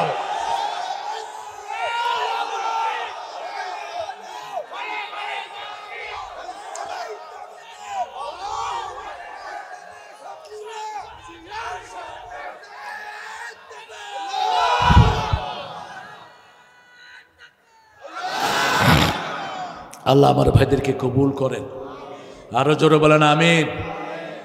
সব ভাই নিয়ে সাইয়েদনা ইউসুফকে কোথায় ফেললেন? কূপের ভিতরে। ইব্রাহিম আলাইহিস সালাম আর ইউসুফের সাথে প্রচন্ড মিল, এই জন্য দুজনকে একসাথে আনছে।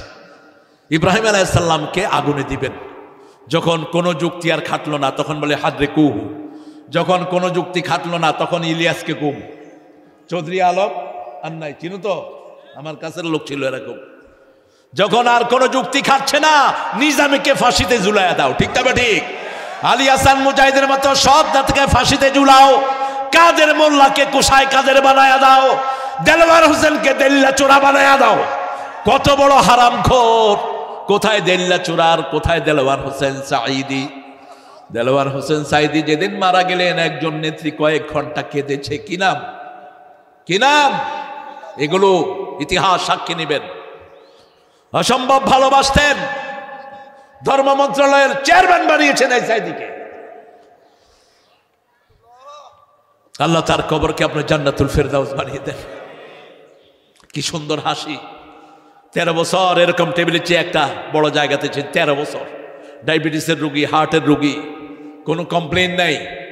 যখন তাকে গাজীপুরে হসপিটালে নেওয়া হলো, বিষ প্রয়োগ করবে, লক্ষ লক্ষ মানুষ গাজীপুর হসপিটাল ঘিরে ফেলছে। সেখান থেকে নিয়ে আসছে পিজি হসপিটালে। তার ছেলে মাসুদ, তার ছেলে নাসিম আমার জামাই, তার ছেলে মাসুদ, তার ছেলে শামীম, তার ছেলে নাসিম, তিনজনই আছে এখন। বুলবুল তো চলে গেছে আল্লাহর কাছে। বুলবুল যখন শুনেছে তার বাপের জিনার মামলা দিয়েছে, সাথে সাথে হার্ট অ্যাটাক করেছে। ওই কোর্টের ভিতরে হার্ট অ্যাটাক করে বুলবুল দুনিয়া থেকে বিদায়।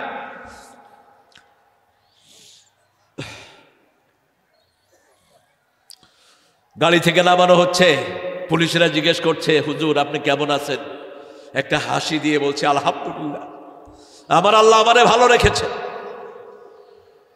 ইব্রাহিম আলাইহিস সালাম, ইসমাইল আলাইহিস সালাম সবাই কষ্ট সহ্য করেছে।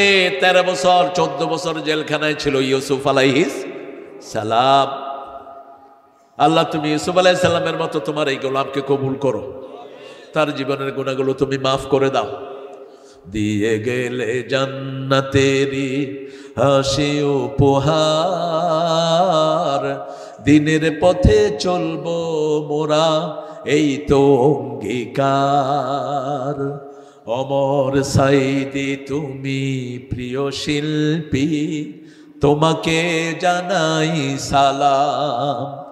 সারাটা জীবন জুড়ে তোমারই প্রেমের সুরে ছড়ালে যে মহান আল্লাহর নাম, তোমাকে জানাই সালাম।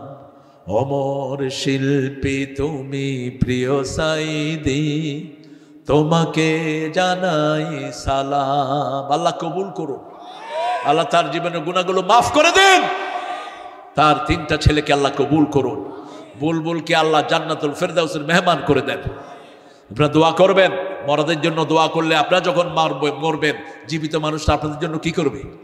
দোয়া করবে। এই জন্য যখনই আপনি দোয়া করেন, কত বড় দোয়া ইসলাম দেখিয়েছে দেখেন। আল্লাহুম্মা গফিরলি হাইয়িনা, হে আল্লাহ আমাকে মাফ করে দেন, জীবিত সবাইকে মাফ করে দেন। অমাইয়াতিনা, জীবিত সব মৃত সবাইকে মাফ করে দেন।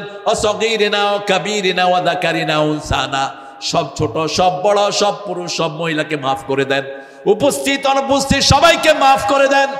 ইসলামের মতো এত বড় দোয়ার কেউ করতে পারে না। আমাদের যাদেরকে বাঁচিয়ে রাখবেন ইসলামের উপরে বাঁচিয়ে রাখেন, আর যাদেরকে নিয়ে যাবেন জিহ্বায় দিয়ে দিন লা ইলাহা ইল্লাল্লাহু সাল্লাল্লাহু আলাইহি ওয়াসাল্লাম। এবার নমরুদ বলল হাদরিকুহু, ইব্রাহিমকে পুড়ে ফেলো। সব নমরুদের একই চেহারা, ঠিক না বেটি? অন্যায় কারণে সালাউদ্দিনের মতো সিংহ শার্দুলকে ঝুলিয়ে দিয়েছে। সালাউদ্দিনকে চিনেন তো আপনারা? সালাউদ্দিন কাদের চৌধুরী, কি শরীর, কি সাহস! আঙ্গুল নাড়িয়ে হাসিনা কথা কয় পার্লামেন্টে, কয় আঙ্গুল নামান, এই আঙ্গুলে আমার আংটি পরানোর কথা ছিল। তো পাশের থেকে লোকেরা বলল পরালেন না কেন? কয় আমার কামের বুয়া এর চেয়ে সুন্দর। অসম্ভব শক্তিশালী মানুষ। এই সালাউদ্দিন কাদেরের পরিবারই, তোমার বাপ যখন পাকিস্তানের জেলখানায় ছিল 3 বছর তোমাদের পরিবারকে খাওয়াইছে। কত অকৃতজ্ঞ হয় মানুষ। আল্লাহ এদেরকে আপনি মাফ করে দেন। মতিউর রহমান নিজামীকে নিয়ে যাচ্ছে ফাঁসির জন্য, 4 জনে হাত ধরেছে, কয় ধরতে হবে না, ছেড়ে দাও। কয় স্যার এটা নিয়ম। কয় নিয়ম মানি না আমি, ওটা তো ফাঁসি না, ওটা হলো জান্নাতের মালা। কাদের মোল্লাকে ধরেছে, তিনি বলছেন ছেড়ে দে আমার হাত, ওটা ফাঁসির দড়ি নয়, ওটা জান্নাতের সিঁড়ি। ফাঁসিতে ঝুলার আগে বিবির কাছে চিঠি লিখেছেন, পেয়ারি দেখা হবে জান্নাতের সিঁড়িতে। কাশেম আলী মিন্টুকে বলা হলো 3 ঘন্টা পরে আপনার ফাঁসি। তিনি বলেছেন আমি এখন 2 ঘন্টা ঘুমাবো। ঘুম থেকে উঠে আমি ওযু করব, গোসল করব, ওযু করব, 2 রাকাত নামাজ পড়ব। তিনি উঠলেন, 2 ঘন্টা পরে উঠে গেলেন। লোকেরা বলল আপনি ঘুমালেন কেন? আল্লাহ যে শরীর দিয়েছে এটা আমানত, আল্লাহর আমানত, আল্লাহর কাছে সঠিকভাবে ফেরত দিতে চাই। প্রত্যেক নামাজে নতুন ড্রেস পরতেন। লোকেরা বলতো নতুন ড্রেস পরেন কেন? সূরা আরাফের 31 নম্বর আয়াতে আল্লাহ বলছেন খুযু যিনাতাকুম ইনদা কুল্লি মসজিদ কুলু ওয়াশরাবু ওয়া লা তুসরিফু। তোমরা সবচেয়ে সুন্দর পোশাক মসজিদে যেতে পারো। কার কথা? কারণ আল্লাহর চেয়ে বড় মেহমান আর কেউ নাই। তিনি এই জন্য নতুন প্রত্যেক ড্রেস পরে তিনি নামাজ পড়তেন। তিনি লম্বা দোয়া করলেন। নাতিরা দেখতে গেল, বলল না না দেখা হয়ে যাবে জান্নাতে। হাসি মুখে সবাই গিয়ে ফাঁসিতে ঝুললেন। আল্লাহ রাব্বুল আলামিন যারা দেশের জন্য, জাতির জন্য, তোমার খুশির জন্য ঝুলেছে, আল্লাহ তুমি তাদের সবাইকে জান্নাতুল ফেরদাউস দিয়ে দাও। আরো চিৎকার করে বলেন আমিন। হাররিকুহু, ইব্রাহিম আলাইহিস সালামকে পুড়ে ফেলো। যেই কথা সেই কাজ, বিরাট আগুন জোগাড় করা হলো। এখন ইব্রাহিম আলাইহিস সালামকে টেনে নিবে, এত ভারী তিনি, কেউ নিতে পারছে না। শয়তান এসে বলল ইব্রাহিমের পাশে মেলার আয়োজন করো। মেলার আয়োজন করলে আশেপাশের ফেরেশতারা বিদায় হয়। এই মৌলবী উঠছো কেন? বসো, বস। একবার আসে একবার উঠে। কত মানুষ কষ্ট করে দাঁড়িয়ে আছে, এত সুন্দর। উঠছো কেন? লাঠি দিয়ে খুতবাতে লাঠি রাখা কি সুন্নত? লাঠি রাখা রাসূল এখন থাকলে রকেট লঞ্চার রাখতেন, এখন থাকলে AK-47 রাখতেন, কারণ এখন লাঠির যুগ না। ঠিক না ঠিক? এমন কোন নবী নাই যার কাছে অস্ত্র থাকতো না। ওই সময়কার সবচেয়ে ভারী অস্ত্র ছিল তলোয়ার। কি ছিল? রাসূলের 4টা ছিল তলোয়ার। কয়টা? একবার তলোয়ার নিয়ে শুয়ে আছেন, শোয়ার সময় তলোয়ার সাথে থাকতো। আর আমরা এত বড় ভীতু, তলোয়ার দেখলেও লাভ দিয়ে উঠি। মুরগি জবাই করতেছে, আরেকবারে দৌড়ে ভাগতেছে, আমারে কখন জবাই করে? তুই জেহাদ করবি কেমনে? ছাগল কোথায় গেল? মুসলমান, আমরা আগে আক্রমণ করব না, কিন্তু আক্রমণ করলে উচিত জবাব দিয়ে দেব। দেখো না আমার তালেবান কি সুন্দর উচিত জবাব দিয়েছে। এখন পাগলি ঘুরাইলে আমেরিকা কয় আসসালাম, রাশিয়া কয় আসসালাম, আর বাইরের না, বাড়বে না। না, আমরা একসাথ হবো। ঠিক না ঠিক? ভারতের 40 কোটি মুসলমান, বাংলাদেশের 18 কোটি মুসলমান, আমরা এক হব। ইসলাম বিরোধীরা পলানোর জায়গা পাবে না। আজকে নামাজ পড়তে দাও না, ভারতের মসজিদে নামাজ পড়ছে, ভিতরে ঢোল আর গরু ঢুকায় দিচ্ছে। গরু কার হুকুম মানে? আল্লাহ। গরু মুসল্লির দিকে না গিয়ে যে ঠাকুরে ঢুকাইছে, হের পেটে ভিতরে সিং ঢুকায় দিছে।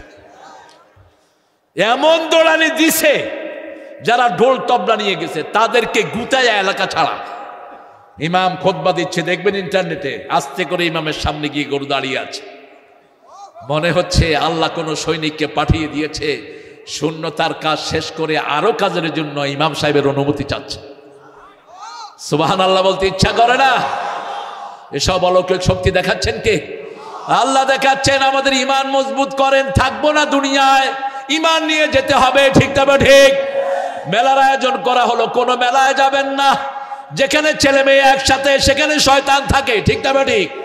এখানে আমরা লক্ষ লক্ষ পুরুষ এসেছি, আমাদের মায়েরা আলাদা আছে না নাই? 2 দলে শান্তি বর্ষিত হচ্ছে। আর যদি এখানে ছেলে মেয়ে একসাথে হতো, যেমন পুলিশ ভাইয়েরা ছেলে মেয়ে একসাথে ডিউটি করে, মধ্যখানে তৃতীয়টা কি?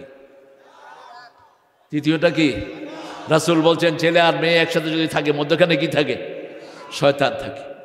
যখন প্রথম মহিলা পুলিশ হয়, আল্লামা সাইদি এয়ারপোর্টে দেখে যে একটা মহিলা পুলিশ, বলছে মা তুমি পুলিশ হয়েছো কেন? তো মহিলা পুলিশ বলছে আমি পুলিশ হয়েছি জাতীয় সম্পদ রক্ষার জন্য।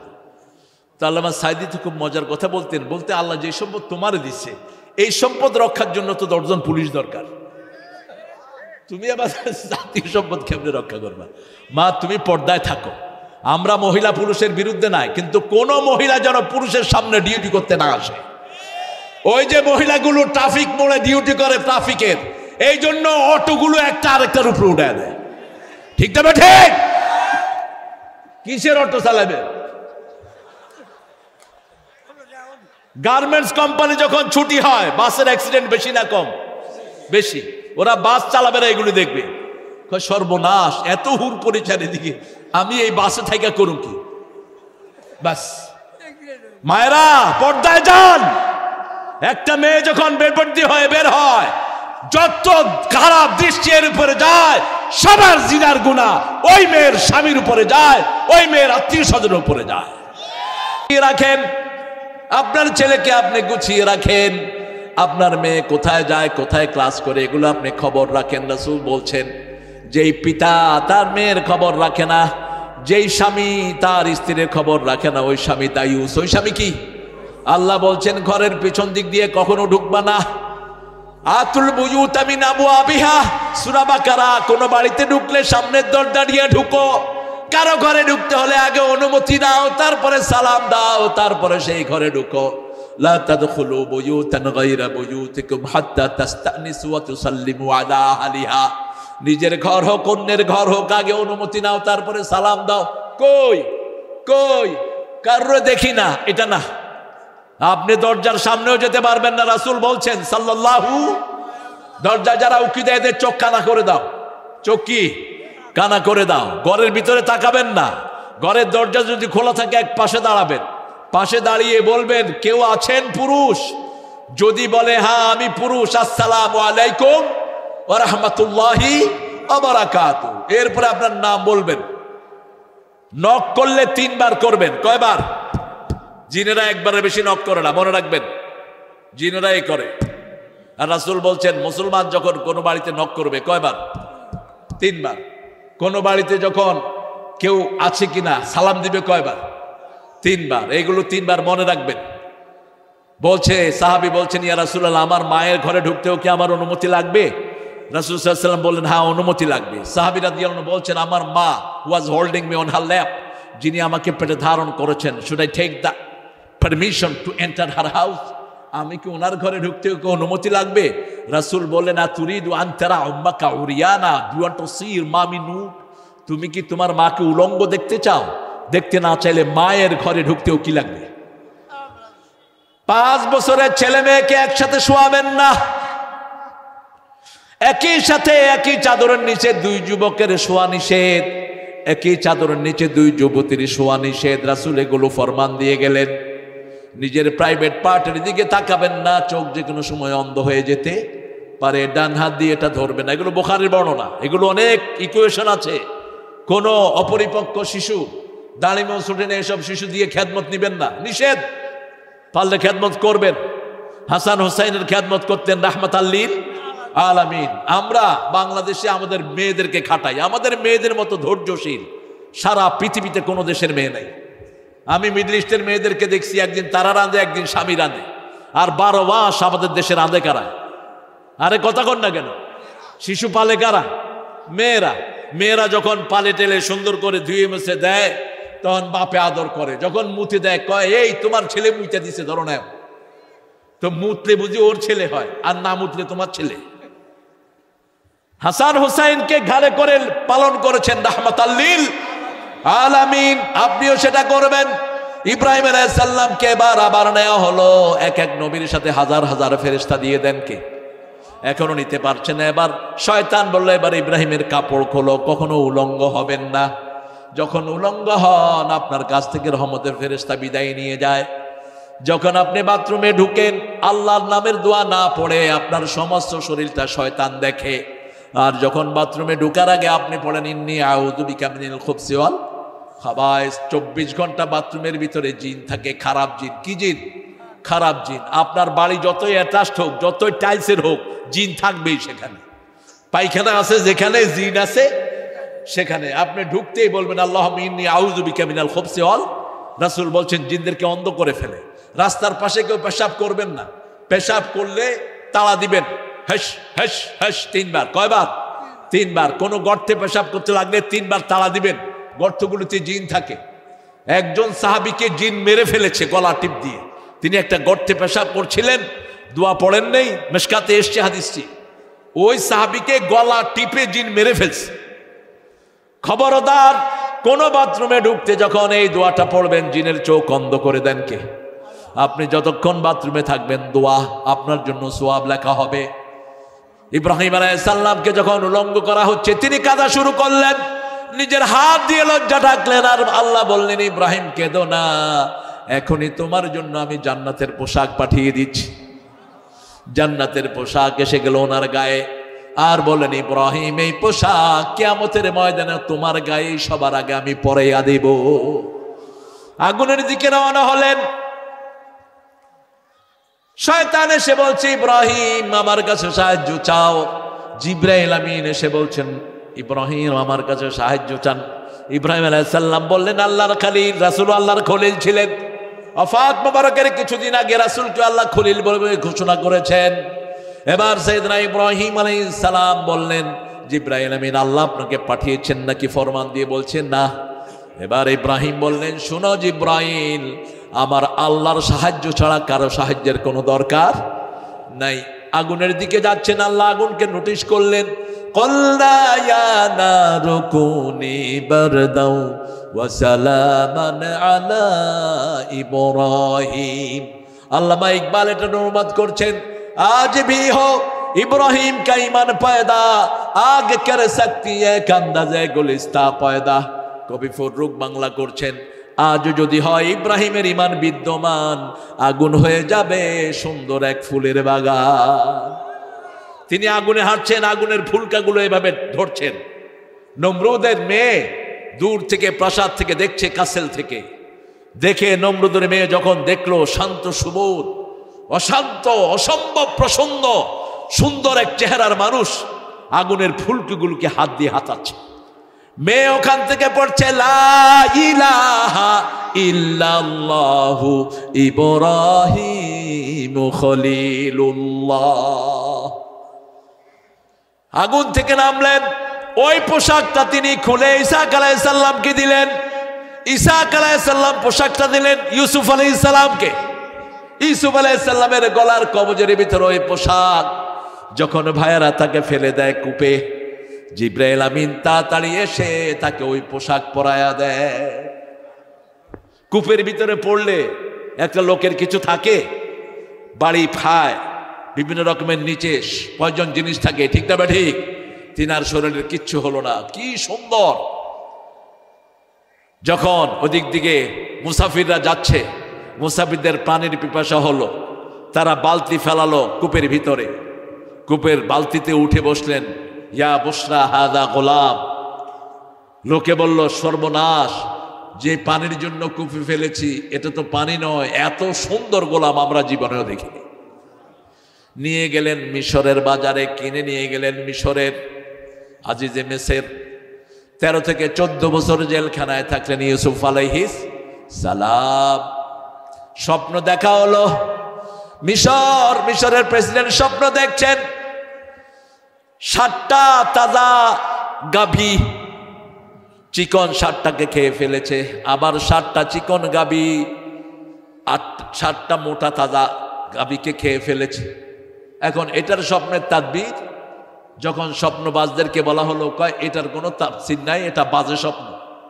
এটা কি বাজে স্বপ্ন? তখন ওই গোলাম 2 জন ছিলেন জেলখানায় বন্দী। একজন স্বপ্ন দেখলেন তার মাথায় পাখি ঠুকরিয়ে খাচ্ছে।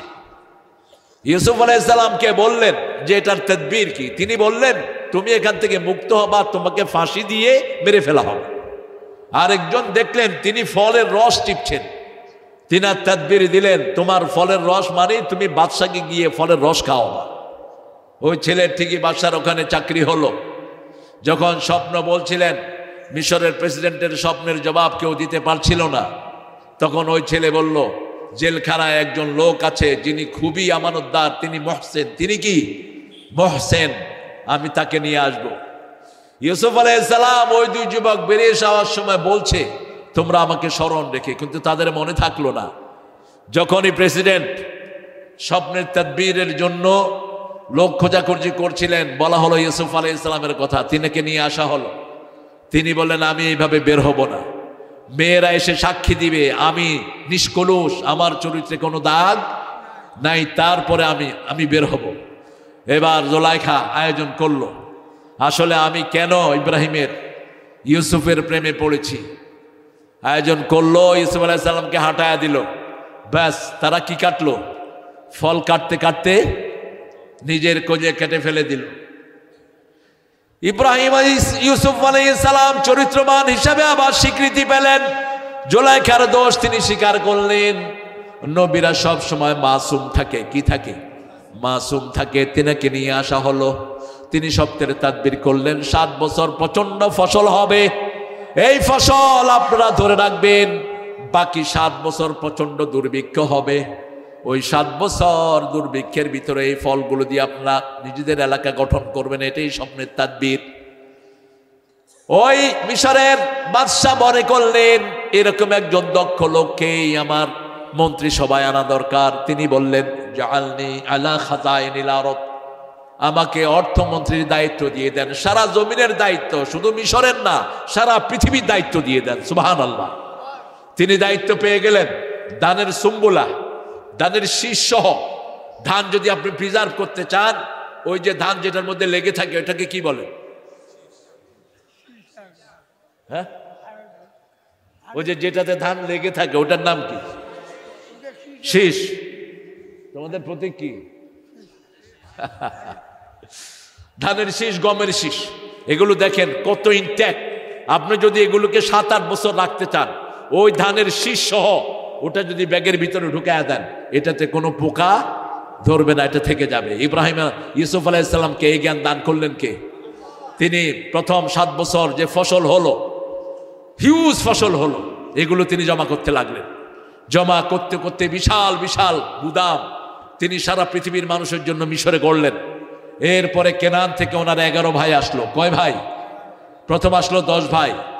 ইয়েমেন ওই যে আইমানকে আনা হলো না, বাপ ছাড়লো না, 10 ভাই আসলো। কয় ভাই? এই 10 ভাইকে দেখে চিনে ফেললেন তিনি। বাপ বললেন লা তাদখুলু মিন আবওয়াবিন ওয়াহিদা, একটা দরজা দিয়ে ঢুকবা না, বহু দরজা দিয়ে ঢুকবা, কারণ মানুষের নজর লাগবে। কি লাগবে? নজর লাগবে। 4 ভাই, এরা 4 ভাই 2 বোন, একসাথে হাঁটবা না, মানুষের নজর লাগে। রাসূল বলছেন আর নজর হক, নজর সত্য। আকসারু ইয়ামুতু, আকসারু উম্মতি ইয়ামুতু বাদা কুদরাতিল্লাহি বিল আইন, অধিকাংশ মানুষ আল্লাহর ফয়সালা পরে চোখের বিষক্রিয়ার কারণে মারা যাবে।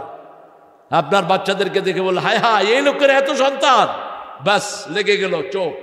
এই গাছে এত ফল, গাছও নাই ফলও নাই, এরকম ডাকাইতে আছে না নাই? এত লাউ, লাউও শেষ, গাছও। এই জন্য মানুষ কি ঝুলায় রাখে? কি ঝুলায়? জুতা। আর কি ঝুলায়? ঝাড়ু। তোর কপালে ঝাড়ু। কিন্তু এগুলো না ঝুলিয়ে আপনি পড়বেন কুল আউযু বিরাব্বিন নাস, কুল আউযু বিরাব্বিল ফালাক। 10 ভাইকে বুঝলেন তিনি, ভাইদেরকে প্রচুর পরিমাণে জিনিস দিয়ে বললেন আপনাদের যদি ফ্যামিলির আরো কেউ থাকে তাকে নিয়ে আসবেন। তারা নিয়ে আসলো বাপকে বলে। বাপ বলল দেখো ইউসুফকে হারিয়েছি আর আমি একে হারাতে চাই না। একই জবাব ভাইয়েরা দিল। আনার পরে যিনি ছিলেন ইউসুফের আপন ভাই, তিনি চিনে ফেললেন। তিনার ব্যাগের ভিতরে একটা বাটি ঢুকায় দিলেন। কি ঢুকায় দিলেন? বাটি। ইউসুফ আলাইহিস সালামের বাটি পাওয়া যাচ্ছিল না, পাইতে পাইতে বাটি পাইল কোথায়? ভাইয়ের ব্যাগের ভিতরে। যখন বাটি পেল, মিশরের নিয়ম ছিল যার কাছে চুরির জিনিস পাওয়া যাবে তাকে মিশরে রেখে দিতে হবে। ব্যাস, ওনার ভাইকে রেখে দেওয়া হলো। এবার 10 ভাই চলে গেল ভাইকে ছাড়া। অনেক ঘটনা। এরপরে ইউসুফ আলাইহিস সালাম নিজের একটা জামা দিলেন। কি দিলেন? জামা দিলেন। ইউসুফ আলাইহিস সালাম বলে দিলেন আমি তোমাদের ওই হারানো ভাই, এই জামাটা নিয়ে বাপের চোখে দিবা। এটা কোন জামা? ওই যে ইব্রাহিম আলাইহিস সালামের পোশাক। আরো আস্তে কোন সুবহানাল্লাহ। জামা যখন মিশর থেকে রওনা দিল, কেনানে বসে কয়েকশো মাইল দূর, ইউসুফ আলাইহিস সালাম বলছেন ইন্নী লা আজিদু রিহা ইউসুফ লাউলা তুফান্নিদুন, তোমরা যদি আমাকে পাগল মনে না করো আমি ইউসুফের ঘ্রাণ পাচ্ছি। কত বছর কেটে গেল কাঁদতে কাঁদতে, চোখ অন্ধ। এই হলো নবীদের কেরামত। সাধারণ মানুষের ইমান যেখানে শেষ সেখানে নবীদের ইমান শুরু হয়। সাধারণ মানুষ যেখানে ভয় করে সেখানে নবীদের কোনো ভয় নাই। ইব্রাহিম আলাইহিস সালাম যখন ওই আগুনের দিকে যাচ্ছেন তিনি বলছেন ইন্না রাব্বি মাইয়া সায়াহদিন, আমার সাথে কে আছেন? রব আছেন। আগুনের দিকে সাগরের দিকে যাচ্ছে মূসা আলাইহিস সালাম, তিনি বলছেন ইন্নী যাহিবুন ইলা রাব্বি সায়াহদিন, আমি ওই সাগরের দিকে যাচ্ছি, আমাকে হেদায়েত দিয়ে দিবেন কে? রাসূল যখন গারে সূরের ভিতরে ইকরামা আবু জেহেলের ছেলে গুহার কাছে গেছে, স্যান্ডেল দেখা যাচ্ছে, সাইয়েদনা আবু বকর কেঁদে উঠলেন, রাসূলের মুখে পানি পড়ল। রাসূল বললেন ও আবু বকর কাঁদো কেন? ছেলের কথা মনে পড়লো নাকি মেয়ের কথা মনে পড়লো নাকি? বললেন ইয়া রাসূলুল্লাহ, যেদিন থেকে কালেমা পড়েছি আপনার চেয়ে ভালো আর কাউকে বাসি না। কাঁদো কেন আবু বকর? ওই যে ইকরামার পা দেখা যায়, ইকরামার কণ্ঠ শোনা যায়, আমরা বোধহয় ধরা পড়ে গেলাম। সেই সময় রাসূল বলছেন লা তাহজান ইন্নাল্লাহা মা'ানা, যত বিপদ হোক ভেঙে পড়ো না, আমাদের সাথে আছেন কে? কে আছেন? যখন জামাইনে ওনার চোখে দেয়া হলো, দৃষ্টি ফিরে পেলেন, আল্লাহু আকবার। এবার তাকে নিয়ে চলে যাওয়া হলো মিশরে। বাপকে চেয়ারে বসালেন, ছেলে ইউসুফ চেয়ারে বসলেন, 11 ভাই সামনে তাদেরকে সালাম জানালেন। এবার ইউসুফ বললেন হাদা তাবিলু রুয়াতি, ওই যে শিশুকালে স্বপ্ন দেখেছিলাম সেই স্বপ্নের বাস্তবতা হলো এইটা। সুবহানাল্লাহ বলতে ইচ্ছা করে না? সূরা ইউসুফটা পড়বেন, চরিত্র ভালো থাকবে। সূরা ইউসুফটা সন্তানদেরকে পড়াবেন, সন্তানদেরকে সূরা নূরের প্রথম কয়েক আয়াত পড়াবেন। আজকে ইন্টারনেটে এক এক ছেলে 5-7টা মেয়ের সাথে লাইন করে, এক একটা মেয়ে 6-7টা ছেলের সাথে লাইন করে, ঠিক না? ঠিক। আল্লাহ বলেছেন আয-যানিয়াতুল লিয-যানি, জিনাকারের জন্য জিনাকারিনীকে আল্লাহ মিলিয়ে দিবেন। আল খবিসুনা লিল খবিসাত আল খবিসুনা লিল খবিসাত, খবিসের জন্য খবিস মিলবে, ঠিক না? ঠিক। খবরদার, আমরা যা করছি একজন সাক্ষী, তিনি কে? আড়ালে আবডালে গুনাহ করবা না, গোপন গুনাহ ছেড়ে দাও, তোমার মর্যাদা বাড়িয়ে দিবেন কে?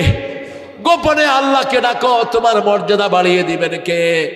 আম্মা মান খাফা মাকামা রাব্বিহি ওয়া নাহান নাফসা আনিল হাওয়া ফাইন্নাল জান্নাতা হিয়াল মাওয়া। আল্লাহ বলছেন যে আল্লাহকে মনে রেখে, আল্লাহকে, আল্লাহর উপস্থিতি ভয় করে নিজের মন যেটা চায় সেটা করে না, আমার বাড়ি, আমার জান্নাত আমি তার বাড়ি বানায়া দেই। সূরা আর রহমানের ভিতরে বলছেন ওয়ালিমান খাফা মাকামা রাব্বিহি জান্নাতান ফাবিআইয়ি আলাই। এ তো উঠেই না কেউ, উঠে না দেখি কেউ। 12টা বাজেনি। আরে বেটা 12টা বাজেনি, তামসা করো মিয়া। 9টা থেকে 11:30, কয় ঘন্টা? কথা বলেন, চলবে না? কি মনে করেছেন? চাবি তো আমার হাতে, এখনই বন্ধ করবো ইনশাল্লাহ। আপনারা এত লম্বা সময় তো কোন হুজুর করে ওয়াজ কর? বাংলাদেশের এক হুজুরের নাম কর, যেগুলো এখন ওয়াজ করে এগুলো তো আমার ঠ্যাঙের বয়স হলো। হ্যাঁ, 4 বছর পর পাইছেন, আপনাদের দোষে পাননি, আমার কি? ওই হাসিনারে ধইরা আনেন বলে 4 বছরের কাফারা তুই দিবি। ইউসুফ আলাইহিস সালাম মনে দুঃখ হলেই কোন সূরা পড়বেন? সূরা ইউসুফ। মনে দুঃখ হলেই 3টা সূরা দিয়ে নিজেকে সান্ত্বনা দিবেন। কুল হুয়াল্লাহু, কুল আউযু বিরাব্বিন নাস, এই 3টা সূরা পড়বেন। চারিদিক থেকে ফেরেশতারা আপনারে ঘিরে ফেলবে। যখনই মনে কোনো বেদনা উঠবে সূরা পড়া শুরু করেন, নামাজে দাঁড়িয়ে যান। রাসূল সাল্লাল্লাহু আলাইহি ওয়াসাল্লামের মন খারাপ হলে নামাজে দাঁড়াতেন, সাহাবায়ে কেরামের মন খারাপ হলে মসজিদে যেতেন, আর আমাদের ছেলেদের মন খারাপ হলে বিড়ি খায়, গাঁজা খায়, মদও খায়। কি হয়েছে? আমি জানি আপনারা, আলহামদুলিল্লাহ, আপনাদের মনোযোগ আমাকে আকৃষ্ট করেছে। আপনারা অনেক কষ্ট করে অনেক দূর দূরান্ত থেকে এসেছেন, আমিও চেষ্টা করেছি আমার বেস্ট এফোর্ট দেওয়ার জন্য।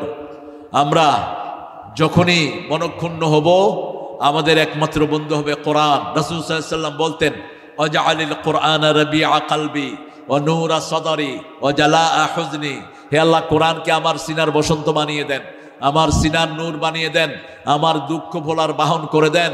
আমি যেন সবচেয়ে বেশি তেলাওয়াত করতে পারি সেই তৌফিক দান করেন।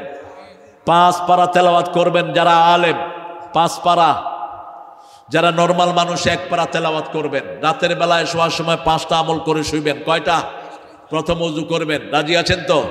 যারা ওযু করে তাদের রূহটাকে আল্লাহ আরশের সামনে সেজদা দেওয়ার অনুমতি দিয়ে দেয়।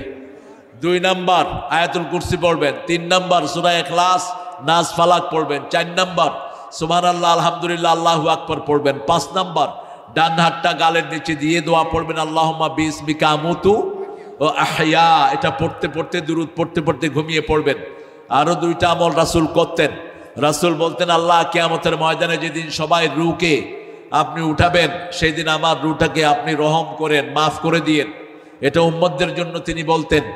আবার বলতেন, আল্লাহ আমার এই ঘুম জীবনের শেষ ঘুম হয়ে যায় কিনা, যদি শেষ ঘুম হয়ে যায় তাহলে আমার রূহটাকে আপনি মাফ করে দিয়েন, রহম করেন। আর যদি আবার আমাকে রূহটা দেন তাহলে নবীদের, অন্য নবীদের রূহকে যেভাবে হেফাজত করেছেন আমার রূহটাকে সেইভাবে হেফাজত করে দিয়েন। মায়েরা 4টা আমল করবেন, জান্নাতের 8টা দরজা খোলা থাকবে। 1 আজান হওয়ার সাথে সাথে নামাজ। 2 রমজানের রোজা। 3 আপনার স্বামীর খেদমত করবেন, স্বামী পাগল হোক তার খেদমত করবেন। 4 আপনার চরিত্রকে সংশোধন করবেন। আপনি জিনা ব্যভিচার কোনো মানুষের সাথে হাই হেলো করবেন না। কোনো মেয়ে যেন ইন্টারনেটে চ্যাটিং না করে, কোনো ছেলে যেন ইন্টারনেটে কারোর সাথে সম্পর্ক না বাঁধায়। এগুলো আপনার সমাজকে নষ্ট করে দিচ্ছে, পরিবারকে নষ্ট করে দিচ্ছে। আপনি যদি কোনো মেয়েকে পছন্দ করেন, ডাইরেক্ট ওর আত্মীয়র কাছে আপনি মিডিয়ার মাধ্যমে প্রস্তাব পাঠান।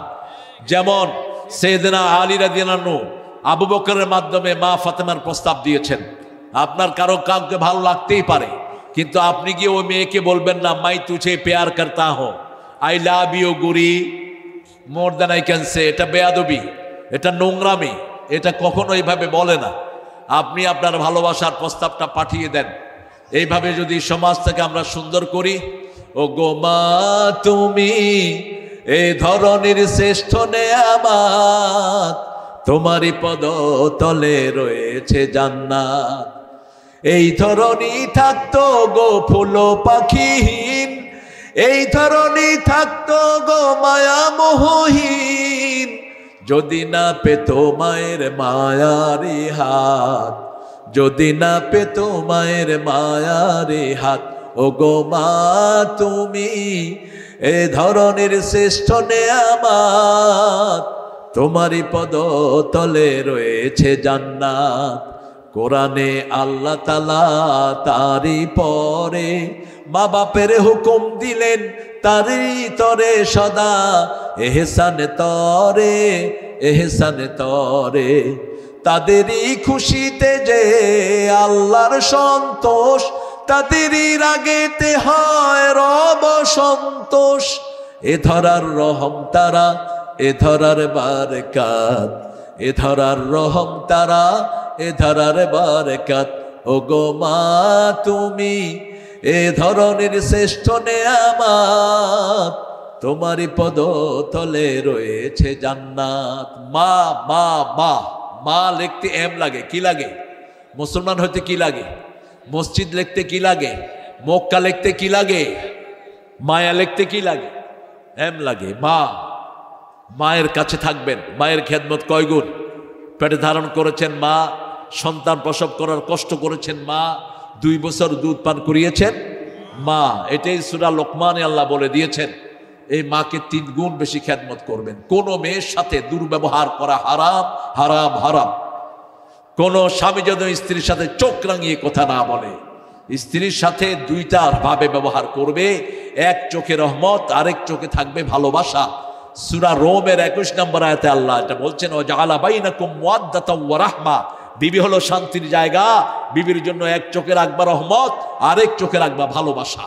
আল্লাহ যেন আমাদের সমাজটাকে গঠন করে দেয়। বলে না, দিনিয়া, নুরানি ও হাফিজিয়া মাদ্রাসা সিপাহীপাড়া তেতুলিয়া পঞ্চগড়ের উদ্যোগে হাফেজ ছাত্রদের 12তম দস্তারবন্দি উপলক্ষে তাফসীরুল কোরআন মাহফিল। আজকে আমার আগে সাইদ কথা বলেছে সূরা মুদ্দাসসিরের শেষের কিছু অংশ থেকে, ইয়াতাসাআলুনা আনিল মুজরিমিন মা সালাকাকুম ফি সাকার। ক্বালু লাম নাকু মিনাল মুসাল্লিন ওয়া লাম নাকু নুত'আমুল মিসকিন কুন্না নাখুদু মা'আল খাইদিন কুন্না নুকাযযিবু বিয়াউমিদ্দিন। চারটা জাহান্নামীদের এলিগেশন। কয়টা? জাহান্নামে যাবে চারটা কারণে। কয়টা? নামাজ পড়তো না। এখানে এরকম ওলি আছে না নাই? আজকে ফজর থেকে এশা পর্যন্ত পড়ে নেই, আছে না? কি বলেন? তো এই ওলিটা কোথায় যাবে? জোরে বলেন, আরো জোরে। জাহান্নামে। অথচ রেডি হয়ে আছে জান্নাতে যাওয়ার জন্য। কয় হুজুর ইমান খুব মজবুত, নামাজ পড়ি না। তোর বুকের হাড্ডির নাম ইমান নাকি মূর্খ? নামাজ নাই তোর সাথে জান্নাতের কোনো সম্পর্ক, নামাজ নাই আল্লাহর সাথে কোনো সম্পর্ক, নামাজ নাই তোর ইমান নাই। নামাজ পড়বেন তো। 2 নম্বর, মিসকিনকে খাওয়া দেয় না।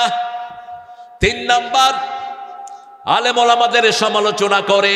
সমালোচনার জন্য এখন ইন্টারনেট একটা বাজে জায়গা, যা খুশি তা লিখে দেয়, একটু আখিরাতের ভয় নাই। ঠিক না বে ঠিক? বাইতুল মুকাররমের খতিব একজন সম্মানিত মানুষ, তাকে বলে পুচকা, ফকিন্নির পোলা। কি অবস্থা! একটা বড় হিসাবে তো সম্মান পাওয়া যায়, ঠিক না বে ঠিক? যেমন আমার এই বাবাজিকে যদি আমি সম্মান না করি, রাসূল বলছেন তুই আমার উম্মত না, তুই আমার উম্মত না। শিশুকে যে আদর করবে না, মুরব্বীকে শ্রদ্ধা করবে না, মুরব্বী হিন্দু হোক, মুরব্বী খ্রিস্টান হোক, you must show the honour for him. তুমি তাকে সম্মান করতে হবে। কার আইন? এটা সামাজিক বন্ধন।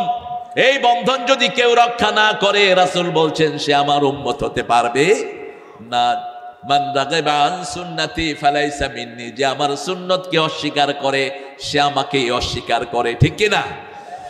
চতুর্থ, আমরা কিয়ামতের দিনটাকে অস্বীকার করি। কারা কিয়ামতের দিনকে অস্বীকার করে তাদের বর্ণনা আল্লাহ কোরআন শরীফে এলাবোরেটলি দিয়েছেন, অনেক বিস্তারিত দিয়েছেন। কারা কিয়ামতকে অস্বীকার করে? সবাই বলে তো আমরা ঈমান এনেছি, কিন্তু আল্লাহ বলেছেন না। ওয়ামিনান নাসি মান ইয়াকুলু আমান্না বিল্লাহি ওয়া বিল ইয়াউমিল আখির ওয়া মা হুম বিমুমিনিন।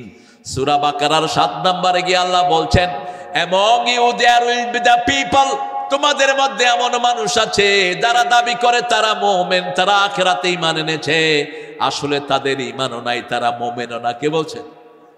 কথা কন। কে বলছেন? আল্লাহ বলছেন। আল্লাহ বলছেন মুমিন না। আপনি ভোট দিয়ে মুমিন বানাইতে পারবেন নাকি? আল্লাহ বলছেন মুমিন না। আপনি তাকে যত বাহাবা দেন সে মুমিন হবে নাকি? আমরা বললাম সে কি? আল্লাহ বলছেন ইউখাদিউনা আল্লাহ ওয়াল্লাযীনা আমানু ওয়া মা ইয়াখদাউনা ইল্লা আনফুসাহুম ওয়া মা ইয়াশউরুন। সে হলো ডিসিভার, হি ডিসিভ হিমসেলফ, হি ডিসিভ অলমাইটি। সে হলো ধোঁকাবাজ। সে কি? ধোঁকাবাজ। আল্লাহকে ধোঁকা দেয়, মুমিনকে ধোঁকা দেয়, আসলে নিজেকেই নিজে ধোঁকা দেয়, কিন্তু সে টের পায় না। আমি তার রেফারেন্সে আজকে কথা বলবো। ইউকাযযিবু বিয়াউমিদ্দিন, কারা আখিরাতের দিনকে অস্বীকার করে। একটা আরো আস্তে আমিন। আরে ভাই আমিন করলে তো আগে দোয়াটা আপনার জন্য কবুল হবে। বলেন আমিন। আমাদের দেশে দেখেন, জীবিত লোকরে মরহুম কয় না। জীবিত লোকেরে মরহুম কইলে ও কয় আমি মরলাম কবে। তো মরহুম মানি তো মরা না, মরহুম মানি রহমত প্রাপ্ত। মরহুম মানি কি? রহমত প্রাপ্ত। কিন্তু আমরা মৃত্যুর সাথে এটা বেশি ব্যবহার করি। এই শব্দটা আসলে ভুল। রহমত প্রাপ্ত আপনি জানলেন কেমনে? আপনি বলবেন রাহমাহুল্লাহ, আল্লাহ জানে তাকে রহম করে। ঠিক না বেটি? তো রহমত প্রাপ্তই আপনি সার্টেন হন কেমনে? যেমন কাউকে শহীদ বলার আগে বলবেন আল্লাহ যেন তাকে শহীদ হিসাবে কবুল করেন, কারণ মূল চাবি কার হাতে? আপনি কাউকে জান্নাতীও বলবেন না, জাহান্নামীও বলবেন না, নিষেধ। আপনি বলবেন আল্লাহ যেন তাকে জান্নাতুল ফেরদাউসের বাসিন্দা করে দেয়, আল্লাহ যেন তাকে জাহান্নামের আগুন থেকে বাঁচিয়ে দেয়। কাউকে জাহান্নামী বলে ডাকা ইসলামে জায়েজ করা হয় না। কাউকে জাহান্নামী বলবেন না, খবরদার। ভিতরে ভিতরে সে কি করে এটা জানেন কে? কে জানেন? আল্লাহ জানেন। আমাদের প্রিয় আল্লাহর বাড়ির পাশের লোক, আল্লামা সাইদির বাড়ির পাশের লোক, ওর বাড়ি হলো পাতারহাট। সেখানে চারিদিকে নদী, অত্যন্ত সুন্দর একটা এলাকা, মাছ আর মাছ। ওর আব্বা খুব ভালো মানুষ ছিলেন। আহারে, অ্যাক্সিডেন্টে মারা গেলে শহীদ, তুমি শুধু আল্লাহর কাছে বলবা আল্লাহ আব্বাকে শহীদ হিসেবে কবুল করেন, তাহলে বিনা হিসেবে জান্নাতি হয়ে যাবে। ছাদের থেকে পড়ে মারা গেলে কি শহীদ, পানিতে ডুবে মারা গেলে শহীদ, পেটের পীড়ায় মারা গেলে শহীদ। কিন্তু নামাজ থাকতে হবে আর আল্লাহর দলের লোক হতে হবে, ঠিক না ঠিক? এখন আমাদের দেশে হিন্দু মারা গেল আমরা লিখি শহীদ। তো এই তো শাহাদাত দেয়ই নেই। শাহাদাত হলো লা ইলাহা ইল্লাল্লাহু মুহাম্মাদুর রাসূলুল্লাহ। তো শাহাদাত না দিলে শহীদ হবে কেমনে? আল্লাহ যেন আমাদের এই রাজিউর রহমানের আব্বাকে জান্নাতুল ফেরদাউসের বাসিন্দা করে দেয়। আবার মুতাওয়াল্লি সহজ জিনিস না। পৃথিবীর সর্বশ্রেষ্ঠ ঘর, যেই ঘরে 1 রাকাত নামাজ পড়লে 1 লক্ষ রাকাতের সওয়াব হয়। সেজদা একটা দিলে 1 লক্ষ সেজদার সওয়াব হয়ে যায়। সেই ঘরের মুতাওয়াল্লি ছিলেন মুতালেব। কি নাম? কি নাম? মুতালেব। এই লক্ষ মানুষ আপনাদের দানের সাক্ষী হয়ে থাকবে। কিছু দান ওপেনলি দিলে বেশি সওয়াব। যেমন তাবুকের ময়দানে রাসূল ওপেন কালেকশন করলেন। ওপেন কালেকশন বলছেন যার যা নিয়ে আসো হাজির হও। ওমর ফারুক নিজের সম্পদের অর্ধেক নিয়ে আসলেন। সেদিন ওসমান রাদিয়াল্লাহু আনহু 10,000 স্বর্ণ মুদ্রা এনে রাসূলের কোলে ঢেলে দিলেন। স্বর্ণ মুদ্রা 10,000। রাসূল এগুলো ঘাটছেন আর বলছেন, ওসমান তুমি তো স্বর্ণ মুদ্রা দাওনি, তুমি বেহেশত কিনে নিয়েছো। এরপরে আবু বকরকে তালাশ করে পাওয়া যাচ্ছে না। রাসূল বললেন সাল্লাল্লাহু আলাইহি সাল্লাম, আমার আবু বকর কই? পিলারের আড়ালে তিনি গুনগুন করে কাঁদছেন। বলছে, আবু বকর সামনে আসেন, কি এনেছেন? ছোট্ট একটা পোটলা ঝাড়ি দিয়ে 2-3টা পয়সা পড়লো, কিছু গম পড়লো। রাসূল জিজ্ঞেস করলেন, ঘরের জন্য কি রেখে এসেছেন? তিনি বলছেন, আমার ঘরে সম্পদ বলতে কিছুই নাই, আল্লাহর রাসূলকে ঘরে রেখে এসেছি।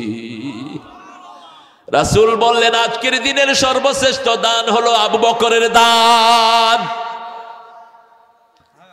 আপনি কতটুকু নিয়ে এসেছেন? আজকের রাত শেষ রাত হয়ে যেতে পারে, ঠিক না ঠিক? এই জন্য আজকে নিয়ত করব। আল্লাহ বলছেন, ও দুনিয়ার মানুষ, 254 নম্বর আয়াত সূরা বাকারা, আনফিকু মিম্মা রাযাকনাকুম মিন ক্বাবলি আন ইয়াতিয়া ইয়াউমুন লা বাইউন ওয়ালা খুল্লাতুন লা বাইউন ফীহি ওয়ালা খুল্লাহ ওয়ালা শাফাআহ ওয়াল কাফিরুনা হুমুয যালিমুন।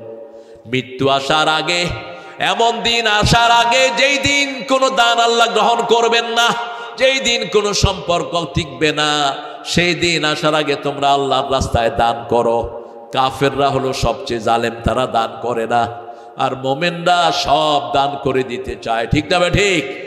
দান করলে রাসূল বলছেন, দানগুলো কিয়ামতে নূরের বাতি হয়ে, আগুনের মতো নূরের বাতি হয়ে তার চারপাশ আলোকিত করে দিবে। যার দান যত বেশি, তার চারিদিকে আলো হবে তত বেশি। এই জন্য আমরা দানের ব্যাপারে 1 নম্বর থাকবো। সূরা মুনাফিকুনের 10 নম্বর আয়াতে আল্লাহ বলছেন, প্রত্যেকটি মানুষ মৃত্যুর সময় আফসোস করবে, লাউলা আখারতানি ইলা আজালিন করিব ফাআসাদদাকা ওয়া কুম মিনাস সালিহিন। হে আল্লাহ, আপনি যদি আমাকে আরেকটু সময় দেন, আমি দান করে ভালো মানুষ হয়ে আসব। দান করে যে ভালো মানুষ হয়ে যায় সে, এজন্য আমরা দানের সাথে জড়িত থাকব। মুনফিকান খালাফান মুমসিকান তালাফান। রাসূল বলছেন, যে দান করে, যত দেয় আল্লাহ তার 700 গুণ সাথে সাথে বাড়িয়ে দেয়। আর যে দান করে না, তাকে ধ্বংস করে দেন কে? আল্লাহ ধ্বংস করে দেয়। বিগত সরকার ইফতারের পয়সাও দান করতো না। কিসের? ইফতারের পয়সা। আল্লাহ ধ্বংস করে দিয়েছে। তাদের সম্পদও তারা খেতে পাচ্ছে না, ঠিক না ঠিক? সুবহানাকা আল্লাহুম্মা ওয়া বিহামদিক আশহাদু আল লা ইলাহা ইল্লা আনতা আস্তাগফিরুকা ওয়া আতুবু ইলাইক। Labour office 2000, 7000। আনিস ভাই 2000 টাকা। আল্লাহকে যে পাইতে চায়, হাজরতকে ভালোবেসে, আল্লাহকে যে পাইতে চায়, আরশ কুরসি লৌহ কালাম না চাহিতে পেয়েছে সে। এটা আল্লামা ইকবাল থেকে মেরেছে নজরুল। কবিরা চোর হয়, সবচেয়ে বড় চোর হলো ঠাকুর। ঠাকুরের গীতাঞ্জলির 52টা কবিতার ম্যাক্সিমাম অনুবাদ। এটা তার নোবেল পাওয়ার উপযুক্ত ছিল না। সে মসনবী থেকে অনুবাদ করেছে, বিভিন্ন কবিতা থেকে, মুসলমানদের কবিতা থেকে অনুবাদ করেছে। নজরুলও নিয়েছেন, কিন্তু নজরুল ছিল ভাষার জাদুঘর। ইমরাউল কায়েসের পুরা কবিতা নজরুল গুলে ফেলেছে।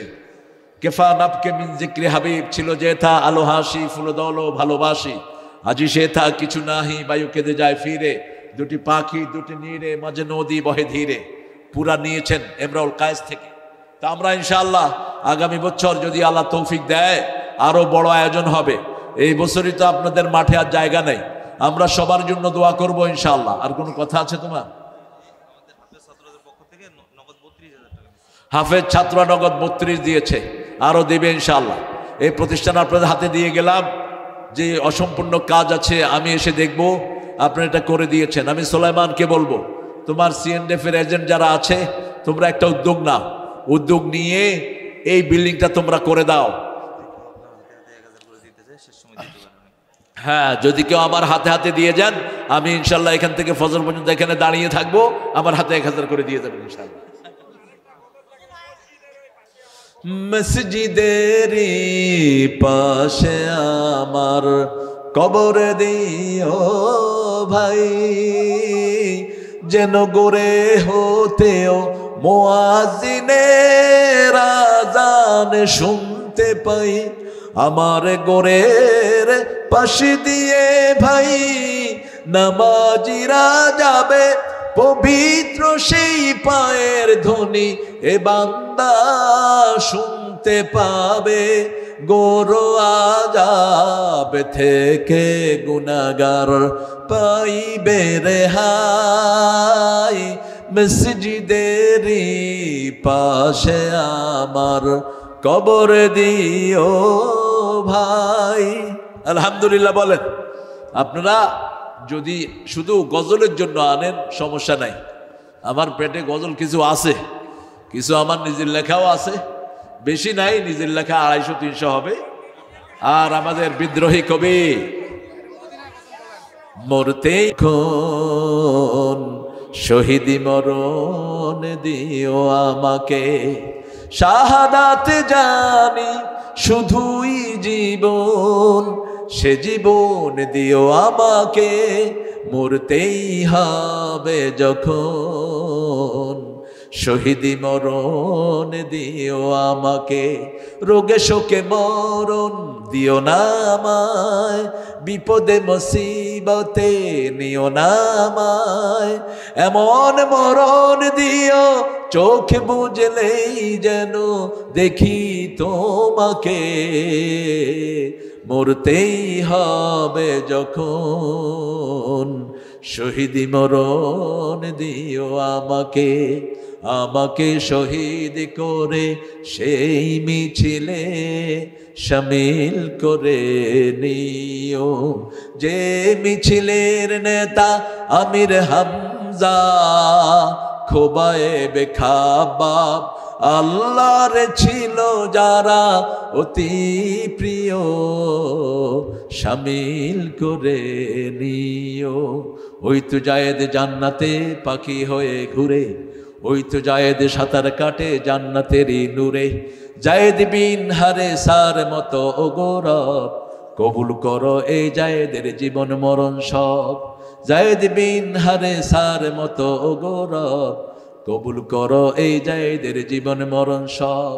শাহাদাত শাহাদাত শাহাদাত চাই, শহীদ হয়ে বাঁচতে চাই। কয়টা শুনবেন?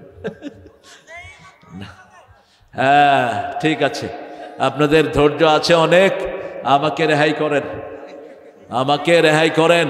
আপনাদের তো এক রাত, আমার প্রত্যেক রাত। আগামী বছর না, আরো 10 বছর এই প্রোগ্রাম নেব না আমি। যেই কষ্ট না, ওটা আমি গাই না খুব একটা, লিরিকগুলো ভুলে গেছি। যে ইমান কি ও জ্বলে ওঠে না, এটা কথাগুলো মনে নেই আব্বুরা। আমরা ইনশাল্লাহ দোয়ার দিকে যাব। আপনাদের এই উপস্থিতি আমাকে অত্যন্ত অনুপ্রাণিত করেছে। আপনারা এই প্রতিষ্ঠানটাকে খেয়াল রাখবেন। এই প্রতিষ্ঠান থাকার কারণেই আমরা এতগুলো আল্লাহর ওলি একখানে হতে পেরেছি। আর আমরা আগামী দিনগুলো চলবো, কেউ কারো গায়ে হাত তুলবো না। আমরা এক এক মানুষ এক একজনকে ভালোবাসবো, ঠিক না ঠিক? যেভাবে এই ভালোবাসার বন্ধনে আমরা থাকবো। আল্লাহ যেন আমাদের ডানপন্থীদেরকে আগামীর বাংলাদেশ সুন্দর করে গঠন করার তৌফিক দান করে। এখন যারা দেশ চালাচ্ছে এদের অধিকাংশ কিন্তু বেনামাজি, অধিকাংশ কি বেনামাজি। এগুলো অত্যন্ত ডেঞ্জারাস। এই নারী কমিশনে যেই কটা দিছে সবগুলি মোরতাদ। নারী কমিশনের এরা 14টা যে পয়েন্ট বের করেছে, কোরআন শরীফের 14টা আয়াতের বিরুদ্ধে 350 পিটা লিখছে এরা। প্রথম এরা হাত ধরেছে বহু বিবাহের উপর। এরা বলেছে, দ্বিতীয় হাত ধরেছে সূরা আরাফের 54 নম্বর আয়াত, শরীর আমার আইন আমার। আর আল্লাহ বলেছেন সৃষ্টি যার হুকুম তার। তত্ত্ব শরীর কে বানাইছে? কে বানাইছে? অথচ এসব এরপরে এই যে স্বামী স্ত্রীর যে সম্পর্ক, এগুলোতে তারা নষ্ট করে দিয়েছে ওই নারীর যে ইয়ার উপর। এরপরে আলেমরা যখন এটার বিরুদ্ধে কথা বলল, তখন এটাকে হেল্ড আপ করে রাখা হলো। কিন্তু ইউনূস সাহেব যখন এটা জমা দিয়েছে নারী কমিশনের, কয় যে বিরাট জিনিস লিখেছেন, এটাই তো আমি চাচ্ছিলাম, অনেক সুন্দর হয়েছে। তুই বুঝস গোড়ার ডিম, কোরআনের একটা অক্ষর বুঝস না তুই। এই জন্য এমন একটা ক্যাপেবল কমিটি দরকার যারা কোরআন দিয়ে দেশ চালাবে। ঠিক না ঠিক? আমাদের বাংলাদেশের স্বাধীনতার পর থেকে সবচেয়ে যোগ্য, সবচেয়ে লার্নেড যেই গ্রুপটা ছিল, এটা ছিল জিয়াউর রহমানের গ্রুপ। শাহ আজিজ ক্যালকাটা ইউনিভার্সিটির ফার্স্ট ক্লাস ফার্স্ট ছিলেন, দেওবন্দের ফার্স্ট ক্লাস ফার্স্ট ছিলেন। এই লোকটাকে ধরে এনে জিয়াউর রহমান প্রাইম মিনিস্টার বানিয়েছেন। পার্লামেন্টে যখন কেউ কোরআনের কোন আয়াত বলতো, সাথে সাথে উনি লোকমা দিতেন, এটা এভাবে না এভাবে। কোনো হাদিস বললে উনি লোকমা দিতেন। এবং তখন সব ব্রিলিয়ান্ট ছাত্রদেরকে নিয়ে, যারা আমরা আলেমে দাখিলে মেট্রিক ইন্টারে ফার্স্ট হয়েছি, সেকেন্ড হয়েছি, থার্ড হয়েছি, এদেরকে নিয়ে চট্টগ্রাম সাগরের একটি নৌবহরে তিনি মিটিং করেছিলেন। সেই মিটিংয়ে কাজী ইব্রাহিম নিজে উপস্থিত ছিলেন। আমিও তখন স্ট্যান্ড করা ছাত্র ছিলাম, কিন্তু আমি যেতে পারিনি বেশি ছোট্ট হওয়ার কারণে। এইভাবে ট্যালেন্টেড লোকদেরকে নিয়ে তিনি গঠন করেছিলেন বাংলাদেশের ভবিষ্যৎ প্রজন্ম। সেই জন্য আমরা ডানপন্থীরা যদি আমরা আসতে পারি, ইসলামারা যদি আসতে পারে, বিএনপির জনসমর্থন, জামাতের নেতৃত্ব, এই দুইটাকে সবচেয়ে বেশি ভয় করেছে হাসিনা। ঠিক না ঠিক? এই দুইটার কারণে দুই দলকে একসাথে পিছেছে। এখন যারা আমাদের ভিতরে ফাটল ধরাতে যাচ্ছে, এরা ওদেরই দূষর, এরা ফ্যাসিস্টের পাঁচটা কুত্তা। আমরা এটা হতে দেব না। আমরা আমাদের ভাইদেরকে দেখেন, এখানে আমি এই যে আপনাদের এই প্রিয় মেহমান মাদ্রাসায় খেয়েছে আমাদের সাথে বসে, তারপরে সেই সময় থেকে এখানে আছে। তারপরে অনেক নেতৃবৃন্দ আমি দেখেছি, জামাত বিএনপি একসাথে মিলে সমাজটাকে সুন্দর করার চেষ্টা করছে। ইকবাল যদি আসে আলহামদুলিল্লাহ, ইকবালের বদলে যদি আমার বিএনপির কোনো ভাইও নেতা হয়, আমাদের কোনো আপত্তি নাই। যেহেতু আমরা সবাই একটা জিনিস চাই, আমরা চাই কোরআন। ঠিক না ঠিক? আমাদের কোরআন যার মাধ্যমে আসবে, আমরা তার পিছনে আছি না নাই? আল্লাহ আমাদের সবাইকে আপনি এক করে দেন, আমাদের দেশটাকে আপনি সুন্দর করে আপনি তৌফিক দান করেন। এটাই ভয় পাচ্ছে ভারত, কারণ আমরা যদি একসাথ হয়ে যাই, অল্প দিনে ক্যালকাটা আমাদের হাতে আসবে। ঠিক না ঠিক? ক্যালকাটা অলরেডি রেডি হয়ে আছে আমাদের হাতে আসার জন্য, কারণ ক্যালকাটাতে বোধহয় মুসলমান নাই। কথা কন না কেন? এবং সেই মুসলমানগুলো ভীতু মুসলমান না, অত্যন্ত সাহসী মুসলমান। ক্যালকাটার ব্যবসা কন্ট্রোল করে মুসলমানরা, ভারতের ব্যবসা কন্ট্রোল করে মুসলমানরা। ভারতের যে নোংরা ফিল্ম ইন্ডাস্ট্রি, এটাও ঠিক রেখেছে মুসলমান নামে কিছু ছেলে। ঠিক না ঠিক? তা আপনি যাবেন কোথায়? সেই জন্য ইসলাম আছে যেখানে আমরা আছি, কোরআন হাদিস যেখানে আমরা আছি সেখানে